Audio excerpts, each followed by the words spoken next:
देवियों और सज्जनों, डज गॉड एग्जिस्ट?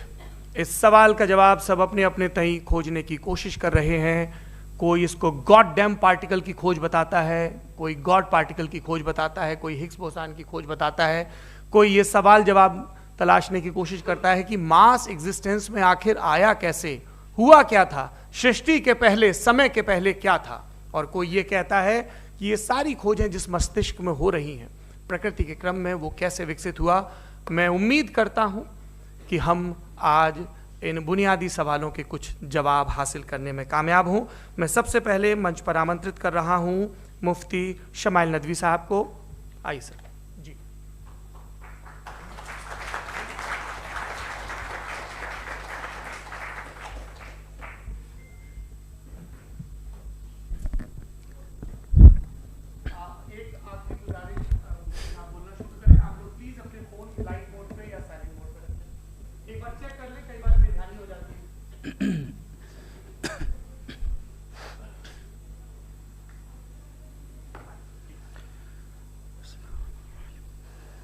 तमाम तारीफ़ें उस क्रिएटर के लिए जिसने इस यूनिवर्स को एक मकसद के तहत पैदा किया है। रिस्पेक्टेड जनाब जावेद अख्तर साहब, मिस्टर सौरभ द्विवेदी और respected audience, thank you all for being here today. आज की डिबेट में चूंकि हम बात करने वाले हैं डज गॉड एग्जिस्ट के टॉपिक पर, तो ये एक ऐसा टॉपिक है जिसके मुताल्लिक कोई भी डिसीजन लेने के लिए अलग अलग स्टैंडर्ड्स हो सकते हैं। लिहाजा डिबेट के शुरू में ये ज़रूरी है कि हम ये जान लें कि आज के इस टॉपिक में कौन सा स्टैंडर्ड सही होगा और कौन सा गलत होगा। सबसे पहला स्टैंडर्ड जिसे मैं समझता हूं कि हमारे रिस्पेक्टेड जनाब जावेद अख्तर साहब बड़ी तेज़ी के साथ उसकी तरफ लपकेंगे, वो है साइंस। जबकि साइंस दर हकीकत खुदा के एग्जिस्टेंस को डायरेक्टली साबित करने या उसके एग्जिस्टेंस को डिनाई करने के लिए स्टैंडर्ड नहीं बन सकती। और उसकी वजह क्या है, ये मैं नहीं कह रहा, ये वो लोग कह रहे हैं जो साइंस के एक्सपर्ट्स हैं। नेशनल एकेडमी ऑफ साइंस कहती है science doesn't have the processes to prove और disprove the existence of God. Why? क्योंकि साइंस का ताल्लुक एम्पेरिकल एविडेंस से है और एम्पेरिकल एविडेंसेस का ताल्लुक हमारे नेचुरल और फिजिकल वर्ल्ड से है, जबकि गॉड नॉन फिजिकल और सुपर नेचुरल रियलिटी है। लिहाजा नॉन फिजिकल रियलिटी को आप उस टूल के साथ नहीं चेक कर सकते जिसका काम फिजिकल रियलिटी को तलाश करना है। लिहाजा आज इस डिबेट में गॉड की एग्जिस्टेंस को साबित करने या उसे डिनाई करने में साइंटिफिक एविडेंस को एक्सेप्ट नहीं किया जाएगा। दूसरा स्टैंडर्ड हो सकता है रेविलेशन, कि रेविलेशन के जरिए हम ये साबित करें कि गॉड एग्जिस्ट करता है या नहीं। लेकिन ये स्टैंडर्ड भी आज इररेलेवेंट है। क्यों? क्योंकि रेविलेशन मेरे नज़दीक सोर्स ऑफ नॉलेज है, वैलिड सोर्स ऑफ नॉलेज है, लेकिन हमारे जावेद अख्तर साहब के नज़दीक ये वैलिड सोर्स ऑफ नॉलेज नहीं है। लिहाजा आज की डिबेट में मैं एक भी एविडेंस किसी भी मजहबी स्क्रिप्चर से नहीं दूंगा ताकि जावेद अख्तर साहब के लिए वो अनएक्सेप्टेबल ना हो।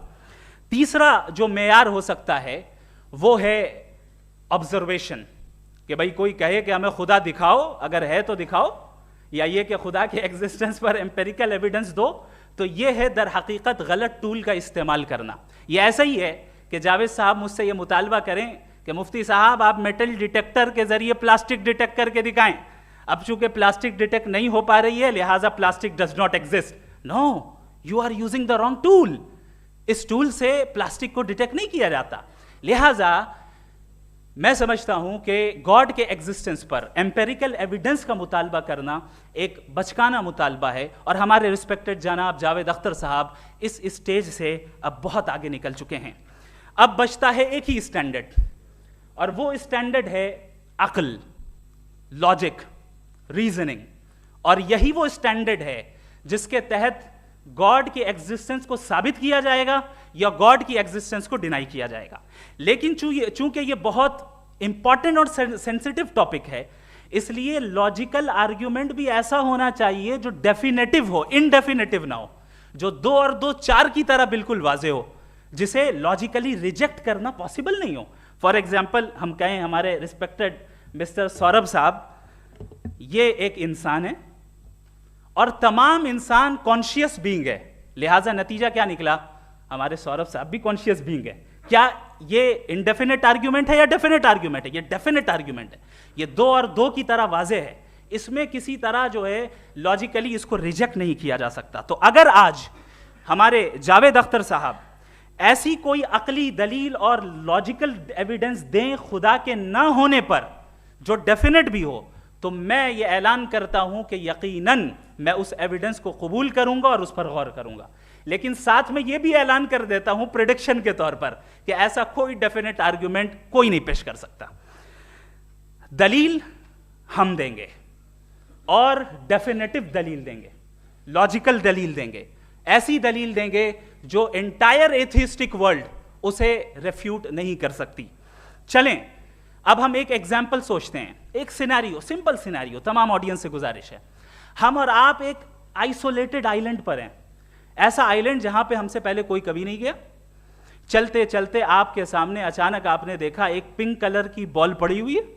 सबसे पहला सवाल आपके जहन में क्या आएगा कि ये बॉल यहां क्यों आई, कैसे आई, ये पिंक कलर की ही क्यों है, कोई और कलर भी हो सकता था, ये इसी शेप में क्यों है, कोई और शेप भी हो सकता था। नेचुरली आप इस तरफ पहुंचेंगे कि कोई ना कोई है जिसने इन स्पेसिफिक प्रॉपर्टीज के साथ इस बॉल को बनाया है और यहां पे रखा है।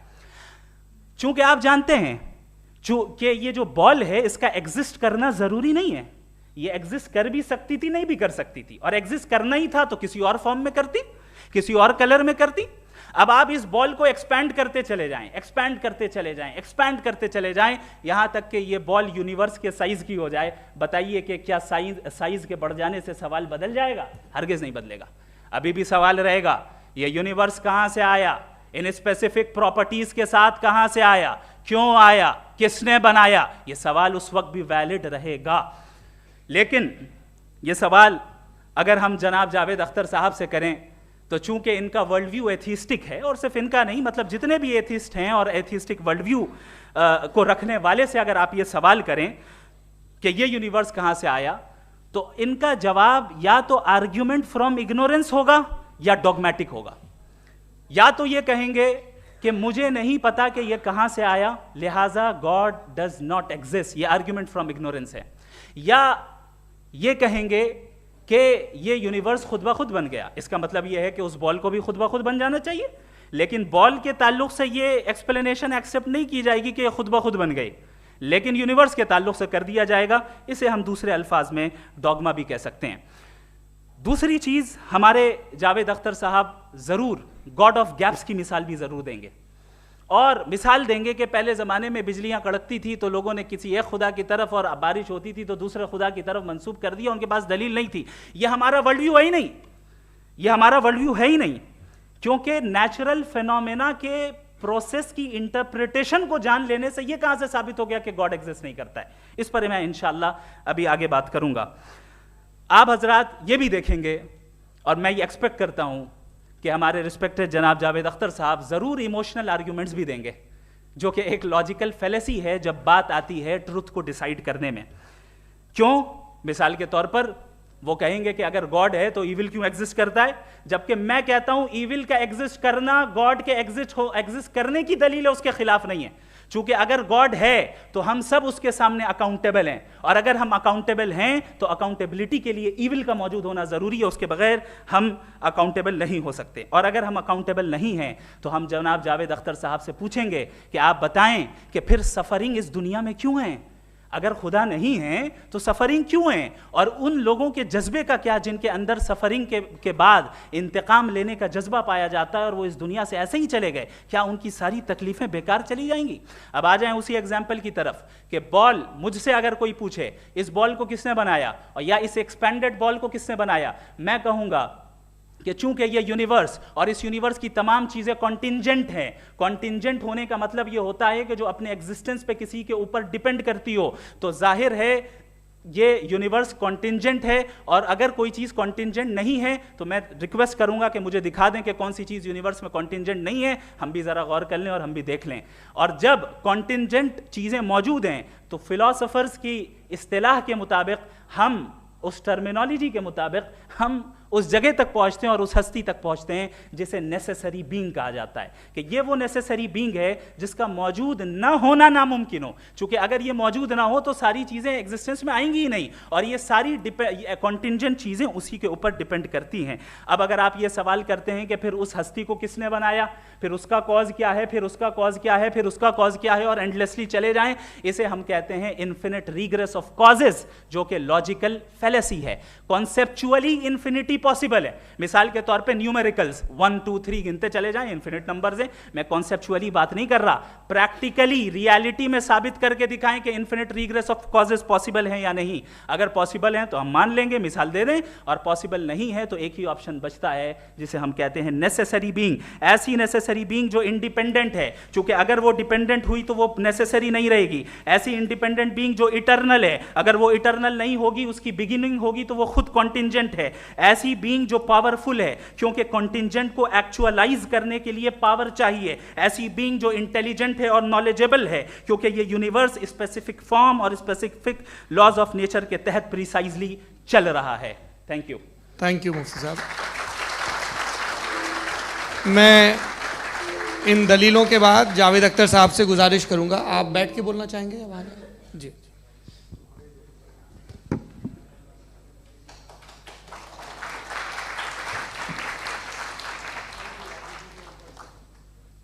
पहले तो मैं मुफ्ती साहब को एक अच्छी खबर देना चाहूँगा कि मेरी नॉलेज साइंस के बारे में बड़ी मामूली है, तो आप फिक्र ना करें उसकी, लेकिन कुछ कॉमन सेंस है मुझ में।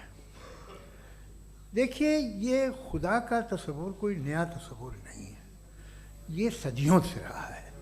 ये कुछ रिलीजन 3000 साल पुराने होंगे, 4000 साल पुराने होंगे, लेकिन इंसान कोई 10,000 12,000 साल से एग्जिस्ट करता है होमोसेपियन की शक्ल में, और हमेशा कुछ ना कुछ मज़हब रहे।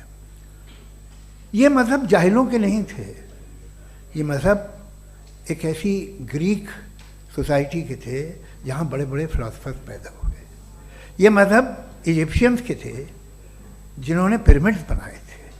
ये रोमन्स के थे कि जिनका आर्किटेक्चर और सेनेट यानी पहली बुनियाद डेमोक्रेसी की लिमिटेड थी, मगर डेमोक्रेसी थी, ये उन लोगों ने किए थे। तो इनका जो जुपिटर था, रा था, ज़्यूस था, उन्हें उस पर इतना ही एतमाद था जितना आज किसी मजहबी आदमी को अपने खुदा पे होगा। क्रिश्चियनिटी आने से पहले यूरोप में एक मज़हब था, जर्मेनिक रिलीजन। उसका एक खुदा था, उसकी एक बीवी थी, उसके 2 बेटे थे, एक बेटी थी। फिर जर्मनी में जब यूरोप में क्रिश्चियनिटी आई तो वो खुदा, उसकी बीवी और पूरे ख़ानदान चला गया। तो हमने, अगर हम हिस्ट्री देखें तो खुदा जो हैं वो ज़्यादातर फ़नी हैं, वो हमेशा रहे नहीं। और वो जो लोग इन्हें मानते थे, उनको आप कहें वो तो जाहिल थे, उन्हें तो कुछ पता ही नहीं था, ऐसा नहीं है। वो अपने वक्त में बड़े काबिल लोग थे और अपने वक्त में उन्होंने बड़े बड़े काम किए हैं, फिलोसफर्स थे, साइंटिस्ट थे, लेकिन उनका मज़हब कहाँ गया, उनके खुदा कहाँ गए? आज जो खुदा हैं दुनिया में, लोग उन्हें मानते हैं। आपको क्या मालूम कि कितने बरसों के बाद क्या होने वाला है? हम यूरोप में देखते हैं तो चर्च खाली हैं। तो वक्त के साथ चीज़ें बदलती हैं। जहाँ तक इसका ताल्लुक़ है मज़हबों का, हर मज़हब आपसे एक चीज़ मांगता है, फेथ। ये फेथ क्या चीज़ होती है? What is the difference between faith and belief? ये तो बहुत ही अहमखाना बात होगी कि कोई आदमी कहे साहब अगर खुदा है तो मुझे दिखाइए। ये तो जाहिलाना बात हुई। मैंने तो नॉर्थ पोल नहीं देखा है, मगर मैं मानता हूँ कि नॉर्थ पोल है। मैं क्यों मानता हूँ? इसलिए कि अगर ये दुनिया राउंड है तो उसका कोई टॉप होगा। कुछ लोग हैं जो वहाँ गए भी हैं, कॉमन सेंस कहता है कि ऐसा होगा, सबूत है, गवाह है, रीज़न है। तो ये मेरा फेथ नहीं है। तो फेथ में और बिलीफ में डिफरेंस क्या है? जो मज़हब मांगता है आपसे, हर मज़हब फेथ मांगता है।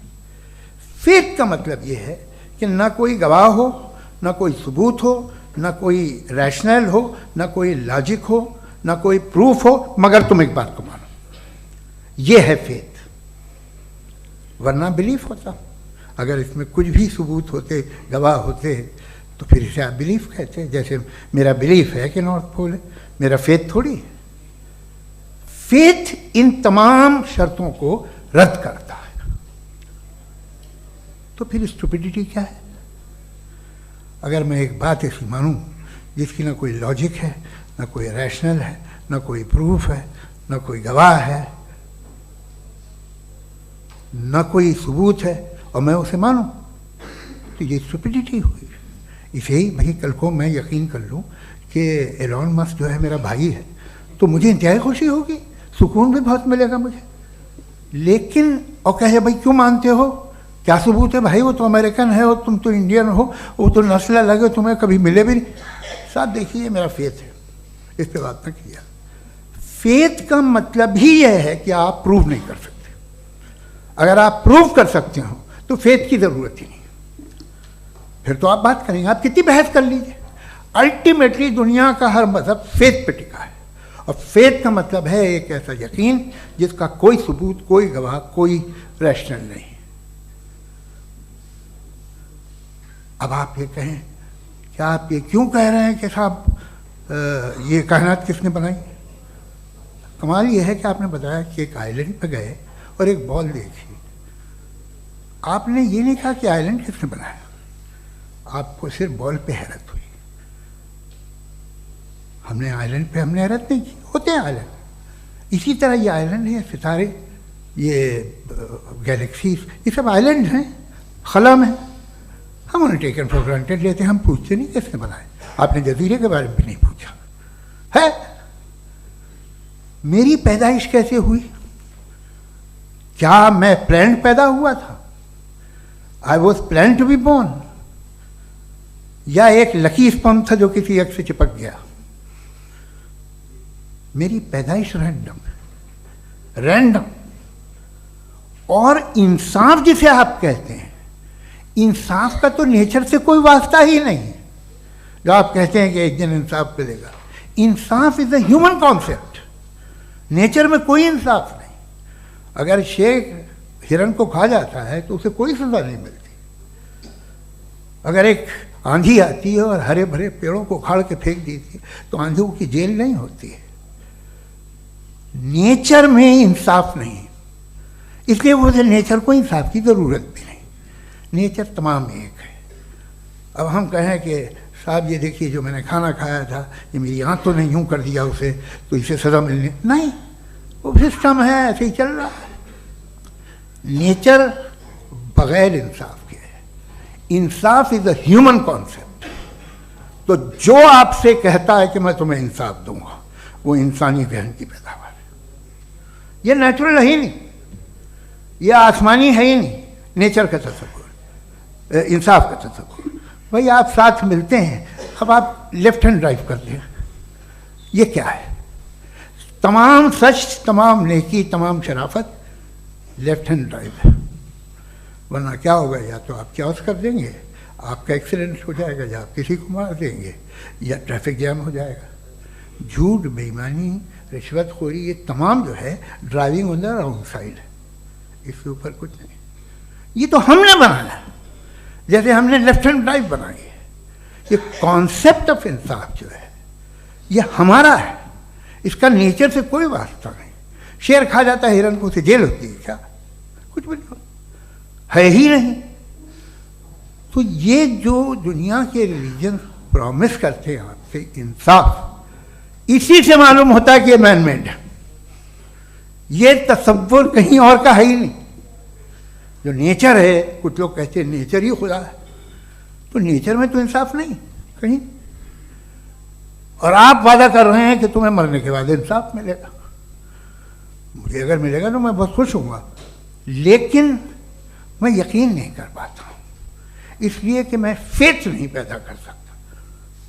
The very fact that religions demand faith, इसका मतलब है कि उनके पास जस्टिफिकेशन नहीं है। अच्छा था, फिर रिलीजन अगर मॉडरेशन में है, कोई सा भी नहीं, वो आप में कुछ खूबियाँ भी पैदा करता होगा। देखिए उससे ये फ़ायदा है, वो फ़ायदा है। अल्कोहल जो है वो ज़्यादातर दवाओं में यूज़ होती है। और एक सर्वे किया गया था अमेरिका में कि लॉन्जिटिविटी किन लोगों की है, तो एक तरफ वो लोग थे जो शराब पीते ही नहीं थे, और एक तरफ वो थे जो एक बोतल शराब रोज पीते थे। सबसे ज़्यादा लंबी उम्र की है जो 2 पैक नाप के शराब पीते हैं और खाना खाते हैं। मगर हम शराब को बुरा समझते हैं, मैं भी बुरा समझता हूँ। क्यों? ऐसा होता नहीं। कुछ चीज़ों में आदत होती है कि वो बढ़ती है। आज तक में एक आदमी दूध पीता है, आप 10 साल बाद भी मिलेंगे तो एक ही गिलास पीता होगा। ऐसा नहीं होता, सुबह से दूध पीता रहता है। मिल्कोहलिक मैंने नहीं देखे, अल्कोहलिक होते हैं। ये टेंडेंसी है मजहब की कि वो बढ़ता है, जैसे कैंसर बढ़ता है, जैसे शराब बढ़ती है। कुछ लोग होंगे जो उसे सही तरह से यूज़ करते हैं। मुझे यकीन है कि हमारे मुफ्ती साहब भी उनमें से एक हैं, इनसे बहुत खुशी हुई मुझे इनसे मिलकर। लेकिन कितने लोग हैं कि आज आप देखते हैं दुनिया में जो तबाहियाँ हैं, इनमें कितना हाथ है उन लोगों का जो बिलीवर कहते था मजहब ये नहीं कहता, ना कहता होगा, मगर जब ये मजहब पीते हैं तो ऐसे बिहेव करते हैं। थोड़ा सा अगर हो तो शायद बहुत अच्छी बात, लेकिन शराब थोड़ी सी नहीं रहती, उसमें टेंडेंसी है पहले। थोड़ा सा अगर 2-3 कैंसर के सेल हो ना बॉडी में तो आदमी स्लिम रहेगा, लेकिन वो 2-3 सेल नहीं रहते, वो मल्टीप्लाई होते हैं।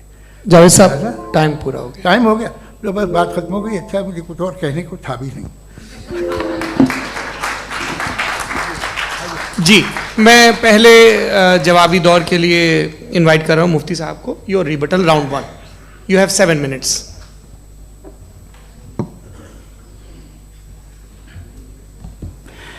Thank you very much Javed साहब। आपकी बात को सुनकर बड़े महजूज हुए हम लोग। महजूज, do you understand? We enjoyed. Okay, अब थोड़ा सा लॉजिकली उसको हम लोग देखते हैं। दरअसल हम लोगों ने कल गुजारिश की थी मुफ्ती साहब से भी, जावेद साहब से भी, कि हिंदुस्तानी ज़बान आम फहम सबको समझ में आ जाए, और जहाँ कहीं आप मुश्किल शब्द इस्तेमाल करें वहाँ बताते भी चलें। Thank you. तो सबसे पहले हमारे रिस्पेक्टेड जावेद साहब ने हवाला दिया कि खुदा फ़ानी है। कितने मजहब आगे चले गए, किसी ने जुपिटर को खुदा माना, किसी ने किसी को माना। मैं कहता हूँ जिसने कॉन्टिंजेंट चीज़ को खुदा माना, गलत माना, वो खुदा ही नहीं, वो खुदा ही नहीं है। हम तो नेसेसरी बीइंग को साबित करने बैठे हैं, वो नेसेसरी कॉज जो इटरनल है, जो अबदी भी है और अजली भी है। हम किसी और को साबित करने नहीं बैठे। दूसरी चीज उन्होंने कहा कि फेथ एंड बिलीफ, ये एक ऐसी डेफिनेशन है फेथ की जो इन्होंने पहली मर्तबा पेश की है, या माफ कीजिएगा इन्होंने पहली मर्तबा पेश नहीं की है, रिचर्ड डॉकिंस ने पहली मर्तबा पेश की है। मुझे मालूम है ये सोर्स कहां से है। एपिस्टेमोलॉजिकली फेथ और बिलीफ का फर्क आप इस तरह नहीं कर सकते सर। फेथ सही भी होता है, गलत भी होता है, बिलीफ सही भी होता है, गलत भी होता है। जो लॉजिक, रीजन और एविडेंस से बैक्ड होगा वो फेथ सही होगा। और आप जिस फेथ की बात कर रहे हैं कि इलॉजिकल है और उसके पीछे नहीं है, तो we are on the same page. हम नहीं मानते उस फेथ को, जो फेथ ऐसा हो जिसके पीछे कोई लॉजिक ना हो, एविडेंस ना हो, हम नहीं मानते। हम तो उस फेथ के कायल हैं जिसके पीछे लॉजिक हो और एविडेंस हो। तो बिलीफ सही भी होता है, गलत भी होता है, फेथ भी सही होता है और गलत भी होता है। तो आज फेथ और बिलीफ के डिफरेंस पे बात नहीं हो रही है। आज आप चाहे फेथ एक्सेप्ट कर लें या बिलीफ एक्सेप्ट कर लें, आज ये बात होगी कि ट्रूथ क्या है, चाहे ट्रू बिलीफ सही है या ट्रू फेथ सही है, और फॉल्स फेथ क्या है और फॉल्स बिलीफ क्या है, बात इस पे हो रही। दूसरी चीज इन्होंने पूछा स्टुपिडिटी फिर क्या है। अगर फेथ रिलीजन स्टुपिडिटी नहीं है तो और क्या है? चूंकि फेथ का मुतालबा करते हैं तो स्टुपिडिटी क्या है? मैं कहता हूं स्टुपिडिटी एथिज्म है। उसकी वजह यह है कि आप एक सड़क पे जा रहे हो और आप किसी गार्डन में जाएं और देखें वहां लिखा है फूलों के साथ I love Javed Akhtar, and I really do, I love you sir. So जब आप वहां पर पहुंचे तो वहां पहुंचकर अब ये बताएं, क्या आप ये कहेंगे वाह व्हाट अ नेचुरल सिलेक्शन? ये क्या नेचुरल सिलेक्शन है? नहीं, ये प्रिसाइजली डिजाइंड है, इसके पीछे डिजाइनर है। लिहाजा अगर कोई एक ऐसी कॉमन सेंस की बात को कबूल नहीं कर रहा है कि यूनिवर्स जो इतने प्रिसाइजली काम कर रहा है, हम कह दें कि खुद ब खुद बन गई, मैं समझता हूं इससे बड़ी स्टुपिडिटी और कुछ नहीं है। ये इरैशनल चीज है। फिर हमारे सर ने कहा कि आपने बॉल पे फोकस किया, आइलैंड पे फोकस नहीं किया। अरे आइलैंड को किसने बनाया, यही समझाने के लिए तो बॉल की मिसाल दे रहा हूं। और बॉल भी कॉन्टिंजेंट है, आइलैंड भी कॉन्टिंजेंट है, दोनों नेसेसरी बीइंग का मुतालबा करते हैं। आगे इन्होंने कहा कि नेचर में कोई इंसाफ नहीं है, हम डिसाइड करते हैं कि मोरालिटी क्या होती है, इंसाफ क्या होता है, हम डिसाइड करते हैं। जैसे ड्राइविंग सीट में ट्रैफिक वाला, ये तो किसी खुदा ने नहीं कहा, ये है, इसे कहते हैं फॉल्स इक्विवेलेंस, ये एक लॉजिकल फेलेसी है। आपने जो है मिसाल दी ड्राइविंग की और ट्रैफिक की, ये सब्जेक्टिव मोरालिटी है। आप सब्जेक्टिव मोरालिटी को मिसाल बनाकर ऑब्जेक्टिव मोरालिटी के ऊपर नहीं थोप सकते। इंसाफ की ऑब्जेक्टिव मोरालिटी। अगर आप ये कहते हैं कि नेचर में इंसाफ नहीं है, तो इंसाफ का न होना ये नेचुरल हुआ, तो फिर नेचर को नेचर रहने दे, क्यों हम इतना स्ट्राइव कर रहे हैं दुनिया में इंसाफ लाने के लिए? ये तो इलॉजिकल बात है, इरैशनल बात है। इसलिए बहुत सी चीजें ऐसी हैं जो ऑब्जेक्टिवली जो है इविल या गुड हैं, और बहुत सी चीजें ऐसी हैं जो सब्जेक्टिवली हैं। सब्जेक्टिवली जो मोरल होता है या इमोरल होता है, उसको हम सोशल कंसेंसस से या पर्सनल प्रेफरेंस से डिसाइड करते हैं। लेकिन जो ऑब्जेक्टिव मोरालिटी है, जिसमें इंसाफ आया, जो इन्होंने बार बार रिपीट किया, ये ऑब्जेक्टिव है, सब्जेक्टिव नहीं है। अगर आप कहते हैं ये सब्जेक्टिव है, तो मेरा सवाल आपसे ये है, क्या सोशल कंसेंसस के जरिए अगर जुल्म को सही करार दे दिया जाएगा तो आप जुल्म को जस्टिफाई करेंगे?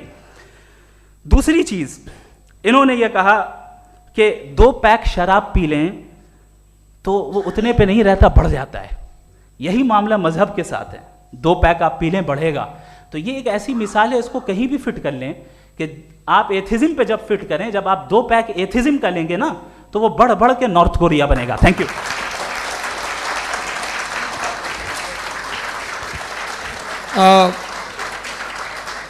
फर्स्ट राउंड के रिबटल के लिए मैं जावेद साहब को इनवाइट कर रहा हूं। आपके पास 7 मिनट का वक्त है, रीसेट कर दीजिएगा प्लीज। मुझे इस बात की खुशी है कि मुफ्ती साहब ने भी मान लिया कि नेचर में कोई इंसाफ नहीं है। तो कोई भी चीज़ जो इंसान ने नहीं बनाई है उसमें इंसाफ नहीं होता है। एक बात मैं आपसे अर्ज़ करूँ, ज़रा पता लगा लीजिएगा, ये जो आप बाग में जाते हैं बेहद खूबसूरत फूल देखते हैं ना, इनमें से कोई नेचुरल नहीं है। ये सारे फूल क्रॉस करके बनाए गए हैं। जो जंगल में फूल होते हैं नहायत मामूली होते हैं, ये फूल इंसानों ने बनाए हैं। जो आप बाग में देख के वाह वाह कहते हैं, ये इंसानों के बनाए हुए हैं। डिफरेंट फूलों को क्रॉस करके, डेवलप करके, फिर क्रॉस करके इस तरह से बनाए गए। नेचुरल फ्लावर नहीं। किसी जंगल वीरान में जाके आप गुलाब के फूल नहीं देखेंगे, ये सब बनाए हुए इंसान ने। बहुत से काम इंसान ने किए हैं। बाकी है कि आपने मेरी एक बात का जवाब नहीं दिया, जिससे मुझे शिकायत है कि फेथ क्या है और आप फेथ मांगते क्यों हैं मुझसे? आप तो लॉजिकल हैं, आपके पास तो सारे रैशनल्स हैं, आपके पास सारे सबूत हैं, तो आपको फेथ की डिमांड क्यों करते हैं कि भाई तुम सरेंडर कर दो और सवाल मत करो? कोई मजहब सारे सवाल करने की इजाज़त नहीं देता है और मना करता है कि ज़्यादा सवाल ना करो, बहक जाओगे तुम। आप क्यों रोकते हैं? हकीकत यह है कि इंसानी तारीख क्या है। इंसानी तारीख ये है कि दुनिया में 2 तरह के लोग हुए। एक वो जिन्होंने अपनी लाइल्मी की परस्तिश की है, दूसरे वो जिन्होंने अपनी इग्नोरेंस या लाइल्मी से झगड़ा किया है और मालूम किया है कि क्या है। ये जो आप कह रहे हैं, आज आप हैरान हैं कि भाई ये यूनिवर्स कैसे बनी। लोग हैरान थे कि सूरज डूबता है तो इधर से कैसे निकलता, और आप एक कदम जाके हमेशा का मानने को तैयार है, एक कदम पीछे ही मान जाइए। भाई आप इसके बाद जाते हो, कहते सवाल ना करना कि ये कहाँ से आया, ये पावर तो हमेशा से हमेशा रहेगी। तो आप यूनिवर्स के बारे में मानने में क्या तकलीफ है? एक कदम पहले रुक जाइए, ये हमेशा से थी या नहीं थी हमें मालूम नहीं है। और ये कहना कि हमें मालूम नहीं है, कमाल ये है कि दुनिया के सारे मजहब सब जानते हैं ये दुनिया कैसे बनी थी, कैसे मिटेगी, मरने के बाद क्या होगा, इनको सब इल्म है। इनको किसी को डायनासोर होते थे पहले ये नहीं पता था, किसी को नहीं पता। किसी भी दुनिया की मजहबी किताब में डायनासोर का जिक्र नहीं है। लेकिन बाकी सब बातें, how to make universe in 4 easy lessons and बाकी सब पता है। जिसको सब पता है वो गड़बड़ है। हम में ये इंकिसार, ये ह्यूमिलिटी होनी चाहिए कि हम ये कहें कि हमें ये बहुत सारी बातें नहीं मालूम, लेकिन हम उनकी परस्तिश न करना, अपनी लाइल्मी को की परस्तिश न करें, हम उसे पता लगाने की कोशिश करें। जिस दुनिया में आप बैठे हैं सर, ये हॉल जो है, ये इलेक्ट्रिसिटी जो है, ये माइक जो है, जिस हवाई जहाज से आप आए थे, वो जिस कार से आप यहाँ आए हैं, ये सब उन लोगों की बनाई हुई है जिन्होंने सवाल किए थे।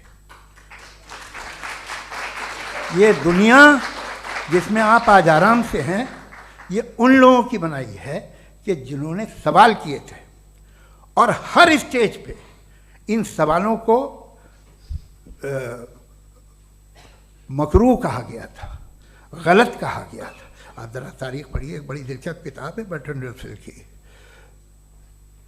जिसमें उसने रिलीजन एंड साइंस कि कब से रिलीजन जो है साइंस के अगेंस्ट है, और हद तो यह है कि भाप के इंजन के खिलाफ थे, स्टीम इंजन के भी खिलाफ थे, और फतवे हुए उन पे, वेटिकन ने दिए।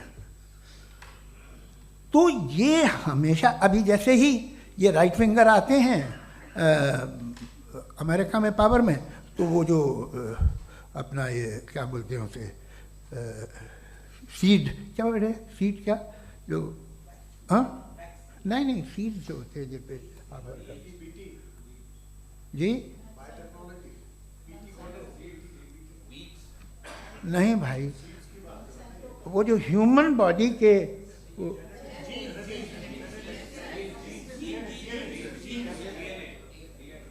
उस पर रिसर्च बंद हो जाती है, रिपब्लिकन नहीं करने देते। अरे भाई इतना डर क्या है तुम्हें? एक ज़माने में बहुत नाराज़ थे ये सारे मजहबी लोग कि ये इंसान तो इंसान बनाने की कोशिश कर रहा है। आपको क्या तकलीफ भाई, बना ले तो बना लेने दो, ये खौफ क्या है? और ये सब आज जो आप कह कर रहे हैं नामुमकिन है, ये कैसे हुआ? मुझे एक किस्सा याद आता है। जब मैं 6ठी क्लास में था तो मैं मैथमेटिक्स में बहुत वीक था, तो एक टीचर रख दिया गया, उसने 1 2 3 4 5 6 7 को सिखा दिया मुझे। वो दिन मैं भूल नहीं सकता हूँ मुफ्ती साहब, जिस दिन उसने ये बताया कि 1/2 क्या होता है और 3/4 क्या होता है। मुझे ऐसा लगा कि मेरा सर बीच से फट जाएगा। ये आदमी कह रहा है कि जो दीवार के अंदर जाओ वॉक करते हुए। आज हंसता हूँ मैं इस बात पे। तो आज जो बातें आपके जहन से बिल्कुल परे हैं और आप हैरान होते उन्हें देख के, एक वक्त आएगा कि मामूली लगेंगे, और हुआ है। आपकी इंसानी तारीख ही है।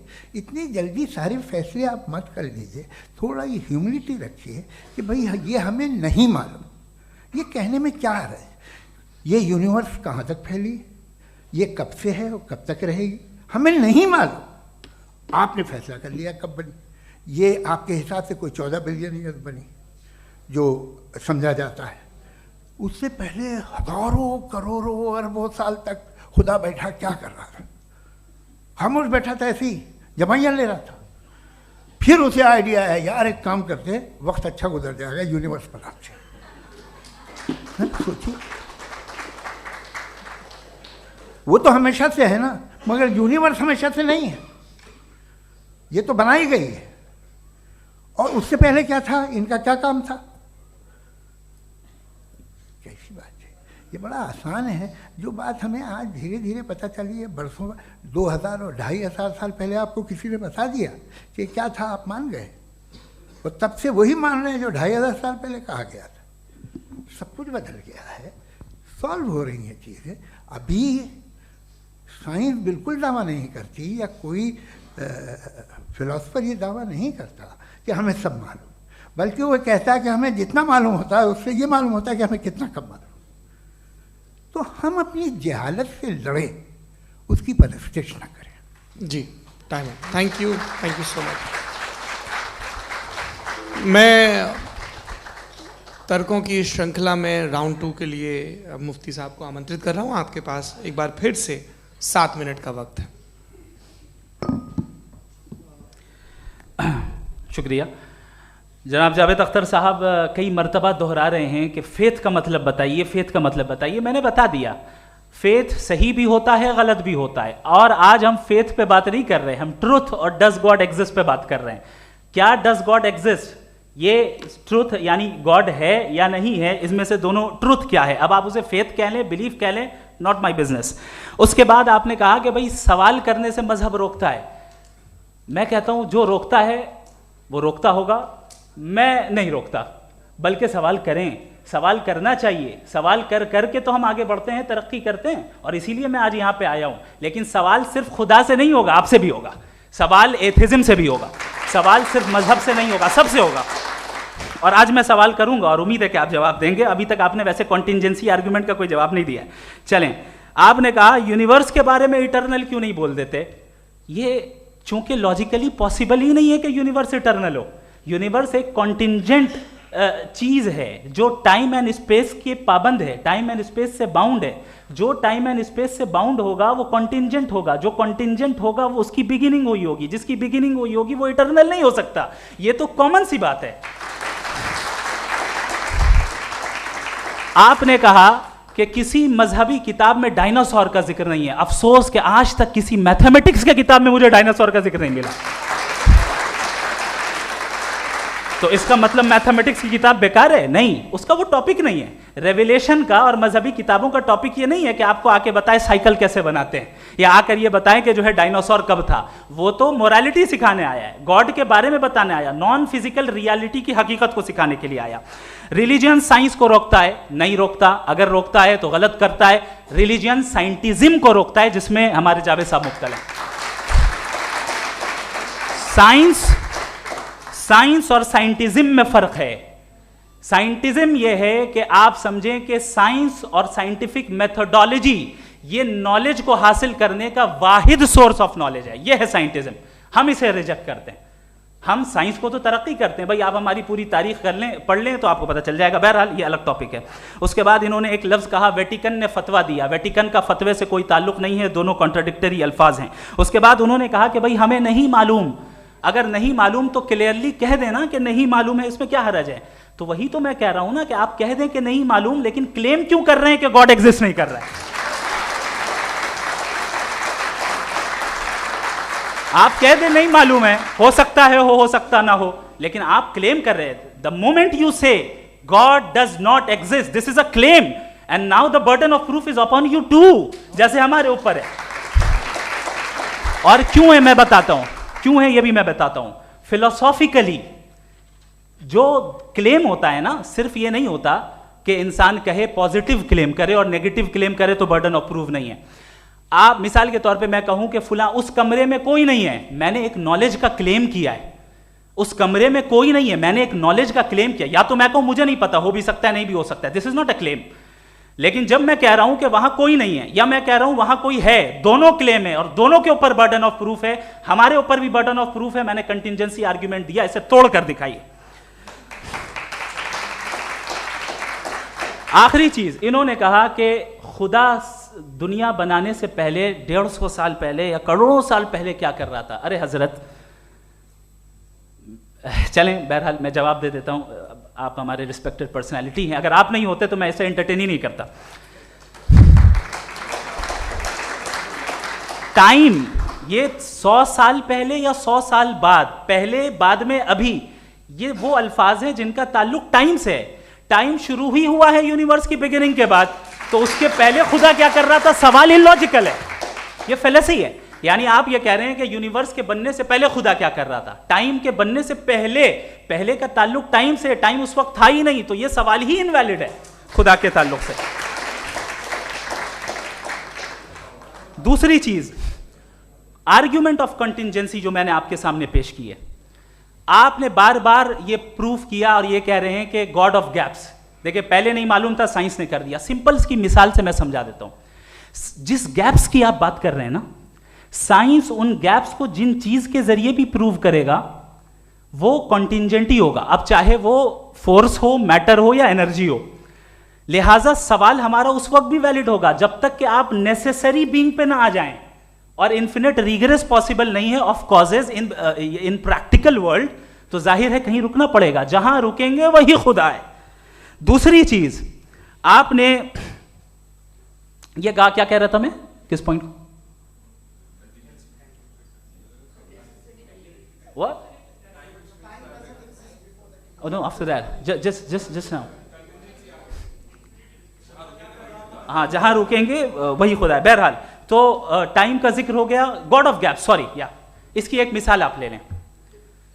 एक कार है, एक साहब ने देखा कि भाई कार जो है उसके व्हील्स कितने अच्छे लगे हुए हैं, सही जगह पे, स्टीयरिंग जो है कितने अच्छे जगह पे लगी हुई है, और सीट्स कितने वेल डिजाइंड है, कितनी प्रिसाइजली ये कार काम कर रही है।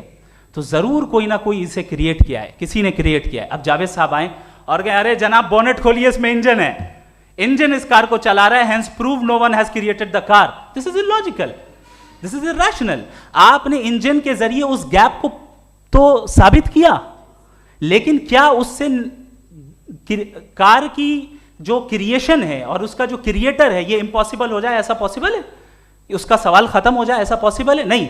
आपने गैप्स को फिल करके, कॉन्टिंजेंट चीजों से गैप्स को फिल करके हमारे ऑब्जर्वेशन को और ब्रॉड कर दिया।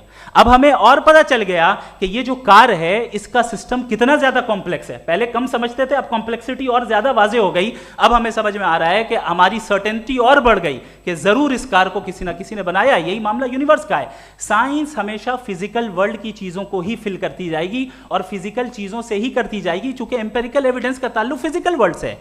आप साइंस के जरिए मेटाफिजिकल रियलिटी को कभी साबित नहीं कर सकते। ये रॉन्ग टूल का इस्तेमाल करना है। ये वही काम है कि आप मेटल डिटेक्टर से प्लास्टिक डिटेक्टर करने चलें, जो कि जाहिर है सही नहीं है। Thank you.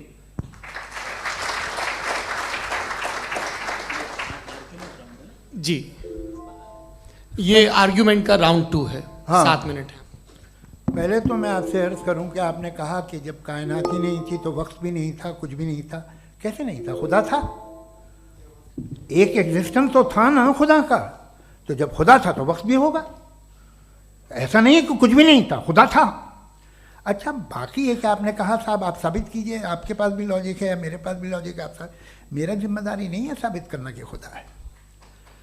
बर्टन रसल ने बड़ी अच्छी बात कही। बर्टन रसल ने बड़ी अच्छी बात कही। मैं आपसे अगर ये दावा करूं कि एक चाय की केतली मरीख के चारों तरफ घूम रही है, मार्स के चारों तरफ, तो ये आपका काम नहीं है कि आप साबित करें कि कोई चाय की केतली नहीं है। ये मेरा काम है, मैंने दावा किया है। ये दावा तो मजहबी लोग करते हैं कि खुदा है। मैं क्यों साबित करूं कि नहीं है? जब तक आप मुझे कन्विंस नहीं कर देंगे मैं नहीं मानूंगा। आपकी जिम्मेदारी है, मेरी जिम्मेदारी नहीं है। दोयम ये कि ये जो आप कह रहे हैं, जो गैप्स हैं, ये गैप जब जब किसी मजहब को चैलेंज करते हैं, जब ऐसा कोई बात आती है तो हंगामा हो जाता है कि जब वो चैलेंज करें किसी फेथ को। ये तमाम साइंस जो है इसे मुख्तलिफ जगहों पे मुख्तलिफ वक्तों में मजहब ने रोकने की कोशिश की है। ये किताब है religion and science, Burton Russell की, पढ़िएगा, अच्छी लगेगी आपको। तारीख ही है साइंस, मजहब की साइंस से उसका यही रिश्ता है। अच्छा, अब ये हम सोचें कि बहरहाल ये वजूद जो है मजहब और ये बिलीव इन गॉड इंसान को बेहतर बना देता है। तो एक काम कीजिए, हिंदुस्तान वर्ल्ड का नक्शा लीजिए और मार्क कीजिए कि रिलीजन कहाँ कहाँ ज़्यादा है, कहाँ कहाँ, चाहे वो लैटिन अमेरिका हो या मिडल ईस्ट हो या फार ईस्ट हो या हिंदुस्तान के वो इलाके जहाँ मजहबियत ज़्यादा है। रख दीजिए नक्शा अलग। अब दूसरा नक्शा कि कहाँ कहाँ नाइंसाफ़ी, रिप्रेशन, औरतों के हुकूक की पामाली, जुल्म, डिक्टेटरशिप कहाँ है, नक्शा एक ही होगा। तो आप मुझे बताएं कि जो इसका तरकीब इस्तेमाल क्या है। खुदा का तरकीब इस्तेमाल तो बताइए। आप छोटी सी दवा सड़क पे बेचते हैं, उसकी भी तरकीब इस्तेमाल बताते हैं। इसके इस्तेमाल से तो फ़ायदा ही नहीं हुआ किसी को। जो सारे के सारे ख़राब मुल्क हैं, ख़राब समाज है, वो सारे जुल्म खुदा के नाम पे करते हैं। वो गलत करते हैं, सही करते हैं, मुझे क्या लेना देना उससे। इस्तेमाल से मालूम होता ना। एक विस्की की बोतल कभी शायद देखी हो आपने, लाल रंग की होती है, उस पर रोशनी और छपड़े इंतहाई खूबसूरत लगती है, क्या बिगाड़ रही है किसी का? उसका इस्तेमाल गलत है, इसलिए आप उसे नापसंद करते हैं। इसका इस्तेमाल गलत है, इस तसव्वुर का इस्तेमाल ही गलत है और हमेशा से गलत हुआ है।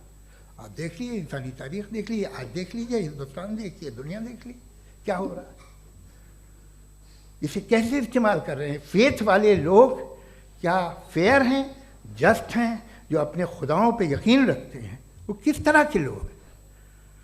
वो लोगों को इंसाफ देते हैं, वो बेहतर इंसान बने। तो इस दवा का फ़ायदा क्या है? चलो बहुत फ़ायदा हो रहा तो मैं इस्तेमाल कर लूँगा। मुझे तो इस दवा का कोई फ़ायदा दिखता ही नहीं। मुझे तो ऐसा लगता, मैं एक और बात बताऊं, अगर कोई आदमी मजहबी है और अच्छा आदमी है तो मैं उसकी बहुत इज्जत करता हूँ, इसलिए कि मेरा ख्याल है मजहबी आदमी का अच्छा होना मुझसे अच्छा होने से ज़्यादा मुश्किल है। भाई हर चीज़ की एक लिमिट है। आप इतना भाग सकते हैं, इतना नहीं भाग सकते, इतना वजन उठा सकते, इतना नहीं उठा सकते, इतना दूर देख सकते हैं, इतना दूर नहीं देख सकते। उसी तरह कॉमन सेंस कहता है कि आप में नेकी का भी एक कोटा होगा। अब आप अगर सुबह जाते हैं अपनी इबादत गाह और इबादत करते हैं, तो बाहर निकलते हैं तो आप तो यही महसूस करते हैं कि आपने एक बहुत अच्छा काम किया, आपकी नेकी का एक बहुत बड़ा कोटा खर्च हो गया जिससे किसी का कोई फ़ायदा नहीं। मैं तो नहीं जाता हूँ तो मुझे तो किसी को खाना खिलाना पड़ेगा, किसी बेवा की मदद करनी पड़ेगी, मैं अपना कोटा कैसे कंज्यूम करूँ? आप अपना कोटा, सारे मजहबी लोग इंतहाई यूजलेस कामों में यूज़ करते हैं। उसके बाद भी अगर आप में बच्ची है थोड़ी सी शराफत, तो भाई वाह क्या बात है।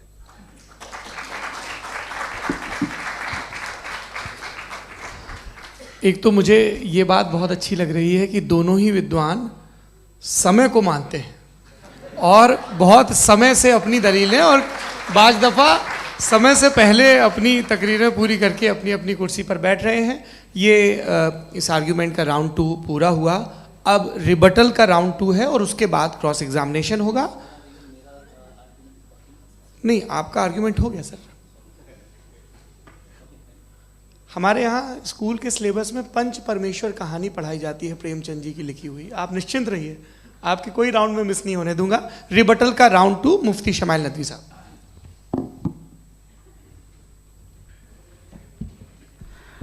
असल में जो हकीकी प्रॉब्लम है, असल प्रॉब्लम है वो ये है कि जावेद साहब के पास कॉन्सेप्ट ऑफ गॉड क्लियर नहीं है।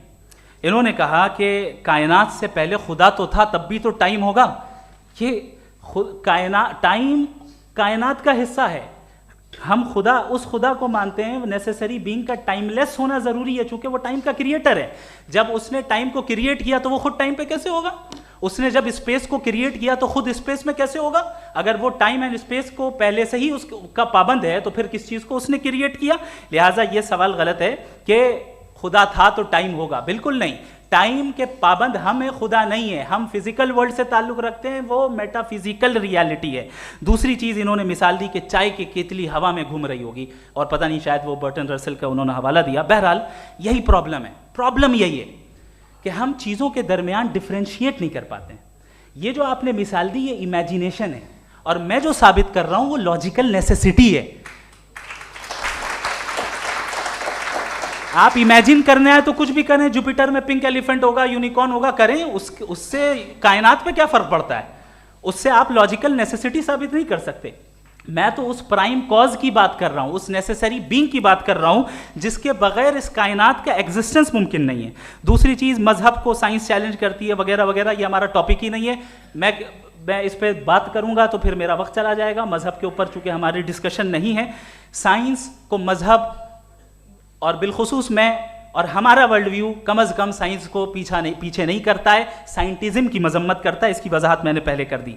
दूसरी चीज़ इन्होंने कहा वर्ल्ड का नक्शा लीजिए, वर्ल्ड मैप लीजिए, 2 अलग अलग जगह की। हज़रत मैंने ये होमवर्क किया था और मैंने मिडिल ईस्ट का एक नक्शा लिया और यूरोप का एक नक्शा लिया। ये मजहबी इलाका और ये लिबरल और एथीस्ट इलाका। मुझे पता चला कि सबसे ज़्यादा रेप केसेस जो हैं वहाँ पर हैं।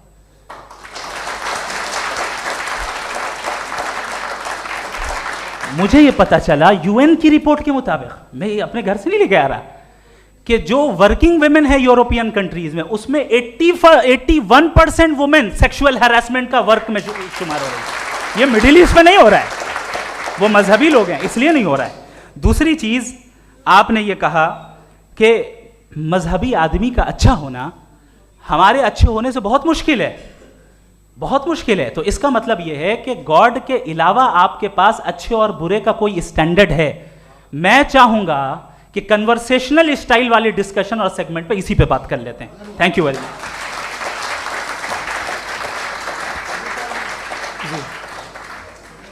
ये रिबटल का राउंड 2 है। आपके पास 5 मिनट का वक्त है और इसके बाद क्रॉस एग्जामिनेशन शुरू करेंगे। आप चाहें तो जो इन्होंने सवाल पूछे उनके जवाब आप रिबटल में भी दे सकते हैं। जी जी, देखिए पहले तो ये बात कि ये मिसाल गलत नहीं है, गलत है। इन्होंने पहले ही हमको डिसार्म कर दिया। कह लिया अकल से मामला सॉल्व नहीं हो सकता, लॉजिक से आप पहुंच नहीं सकते। ये एक मेटाफिजिकल चीज़ है। मेटाफिजिकल अजीब सा लफ्ज़ है, ठीक से किसी को माने नहीं मालूम इसके, तो ऐसा लगता है कुछ बड़ी चीज़ है। अरे भाई क्या होता है मेटाफिजिकल, बताओ, खड़ी हो। ये एक लफ्ज़ है जो कहीं भी इस्तेमाल हो जाता है। जब आप एक बात कर रहे हैं और आप मुझसे बहस कर रहे हैं तो मुझे मेटाफिजिकल मत बताइए, आप लॉजिकली मुझे प्रूव किए। और अगर लॉजिकली आप नहीं बात करते साहब ये मेटाफिजिकल है, तो फिर हम आप बात क्या कर रहे हैं? मेरा आपका किस ज़बान में कॉन्वर्सेशन होगा? और ये कहना कि वक्त पहले नहीं था, तो फिर क्यों कहते हैं ये हमेशा से और हमेशा रहेगा? हमेशा वक्त है, तो आप कैसे कहते हैं वो हमेशा से है और हमेशा रहेगा? हमेशा का मतलब है कोई वक्त, अगर वक्त ही नहीं है तो हमेशा कैसे? बाहर वो रहेगा। अब मैं ये देखता हूँ, आपने कहा ना कि वहाँ रेप ज़्यादा होते हैं, तो हम एक बात देखते हैं कि दुनिया जिस पे वो कादर मुतलक है, जिसकी मर्ज़ी के बगैर पत्ता भी नहीं हिलता, ओमनीपोटेंट है, ये दुनिया चल कैसे रही है? और इस दुनिया का हाल क्या है? 45,000 बच्चे जो 10 साल की उम्र से कम थे वो गाजा में मरे। भूख से काला हांडी में बच्चे मरते हैं और डिप्थेरिया से मरते हैं। डिप्थेरिया अजीब मर्ज है, गले में जाली बनना शुरू होती है, बच्चा नीला हो जाता है, गरीब का बच्चा, इसलिए कि उपास इलाज में। ये कादर मुतलक है, जो चाहे कर दे। इससे आप दुआएं मांगते हैं हमारी ये काम कर दे वो कर दे, तो इसका मतलब डे टू डे लाइफ में वो इंटरफेयर करता है और ये देख रहा है वो। अगर वो वाकई भी है फॉर डिस्कशन सेक, तो मैं जब दुनिया देखता हूँ तो मेरे दिल में उसके लिए कोई इज्जत नहीं पैदा होती। ये क्या कर रहे हो तुम पूरे ऑल पावरफुल हो, ओमनीपोटेंट हो, ओमनी प्रेजेंट हो। तुम तो वहाँ गाजा में रहे होगे ना, तुम हर जगह हो। तुम देख रहे थे कि बच्चे की कैसे धज्जियाँ उड़ रही, तुम देख रहे थे और तुम चाहते हो मैं तुम्हारी परस्तिश करूँगा, तुम हो भी। अरे यार, इसके अच्छे तो हमारे चीफ प्राइम मिनिस्टर हैं, कुछ तो ख्याल करते हैं। कमाल है, आप किसकी इबादत कर रहे हैं? अगर वो है भी, ये दुनिया नाइंसाफी से, जुल्म से, जबर से, तशद्दुद से भरी हुई। और आप ये मत कहिएगा कि वो देख रहा है और वो बताएगा एक दिन। अगर वो देख रहा है और इंटरफेयर नहीं करता तो आप दुआ क्यों मांगते? आप कहते हैं मेरा ये काम करा दे, इसके मतलब है वो दखल दे सकता है, वो आपको नौकरी दिलवा सकता है, भले दूसरे आदमी को ना मिले, मगर आपका काम कर देगा चूंकि आपने दुआ मांगी है। तो जब वो आपको नौकरी दिला सकता है, लड़की की शादी कर सकता है, बेटे को ग्रीन कार्ड दिलवा सकता है, तो कम से कम ये जो मर रहे हैं बच्चे, इनको रोक दे, कुछ तो करे। मुझे तो दुनिया में, इस दुनिया का कोई मालिक है, इसका ओमनीपोटेंट कोई रूलर है, और ये दुनिया ऐसी चल रही है। मैं तो चाहूँगा कि भाई ना हो, अगर हो तो बड़ी शर्मिंदगी की बात है। शुक्रिया।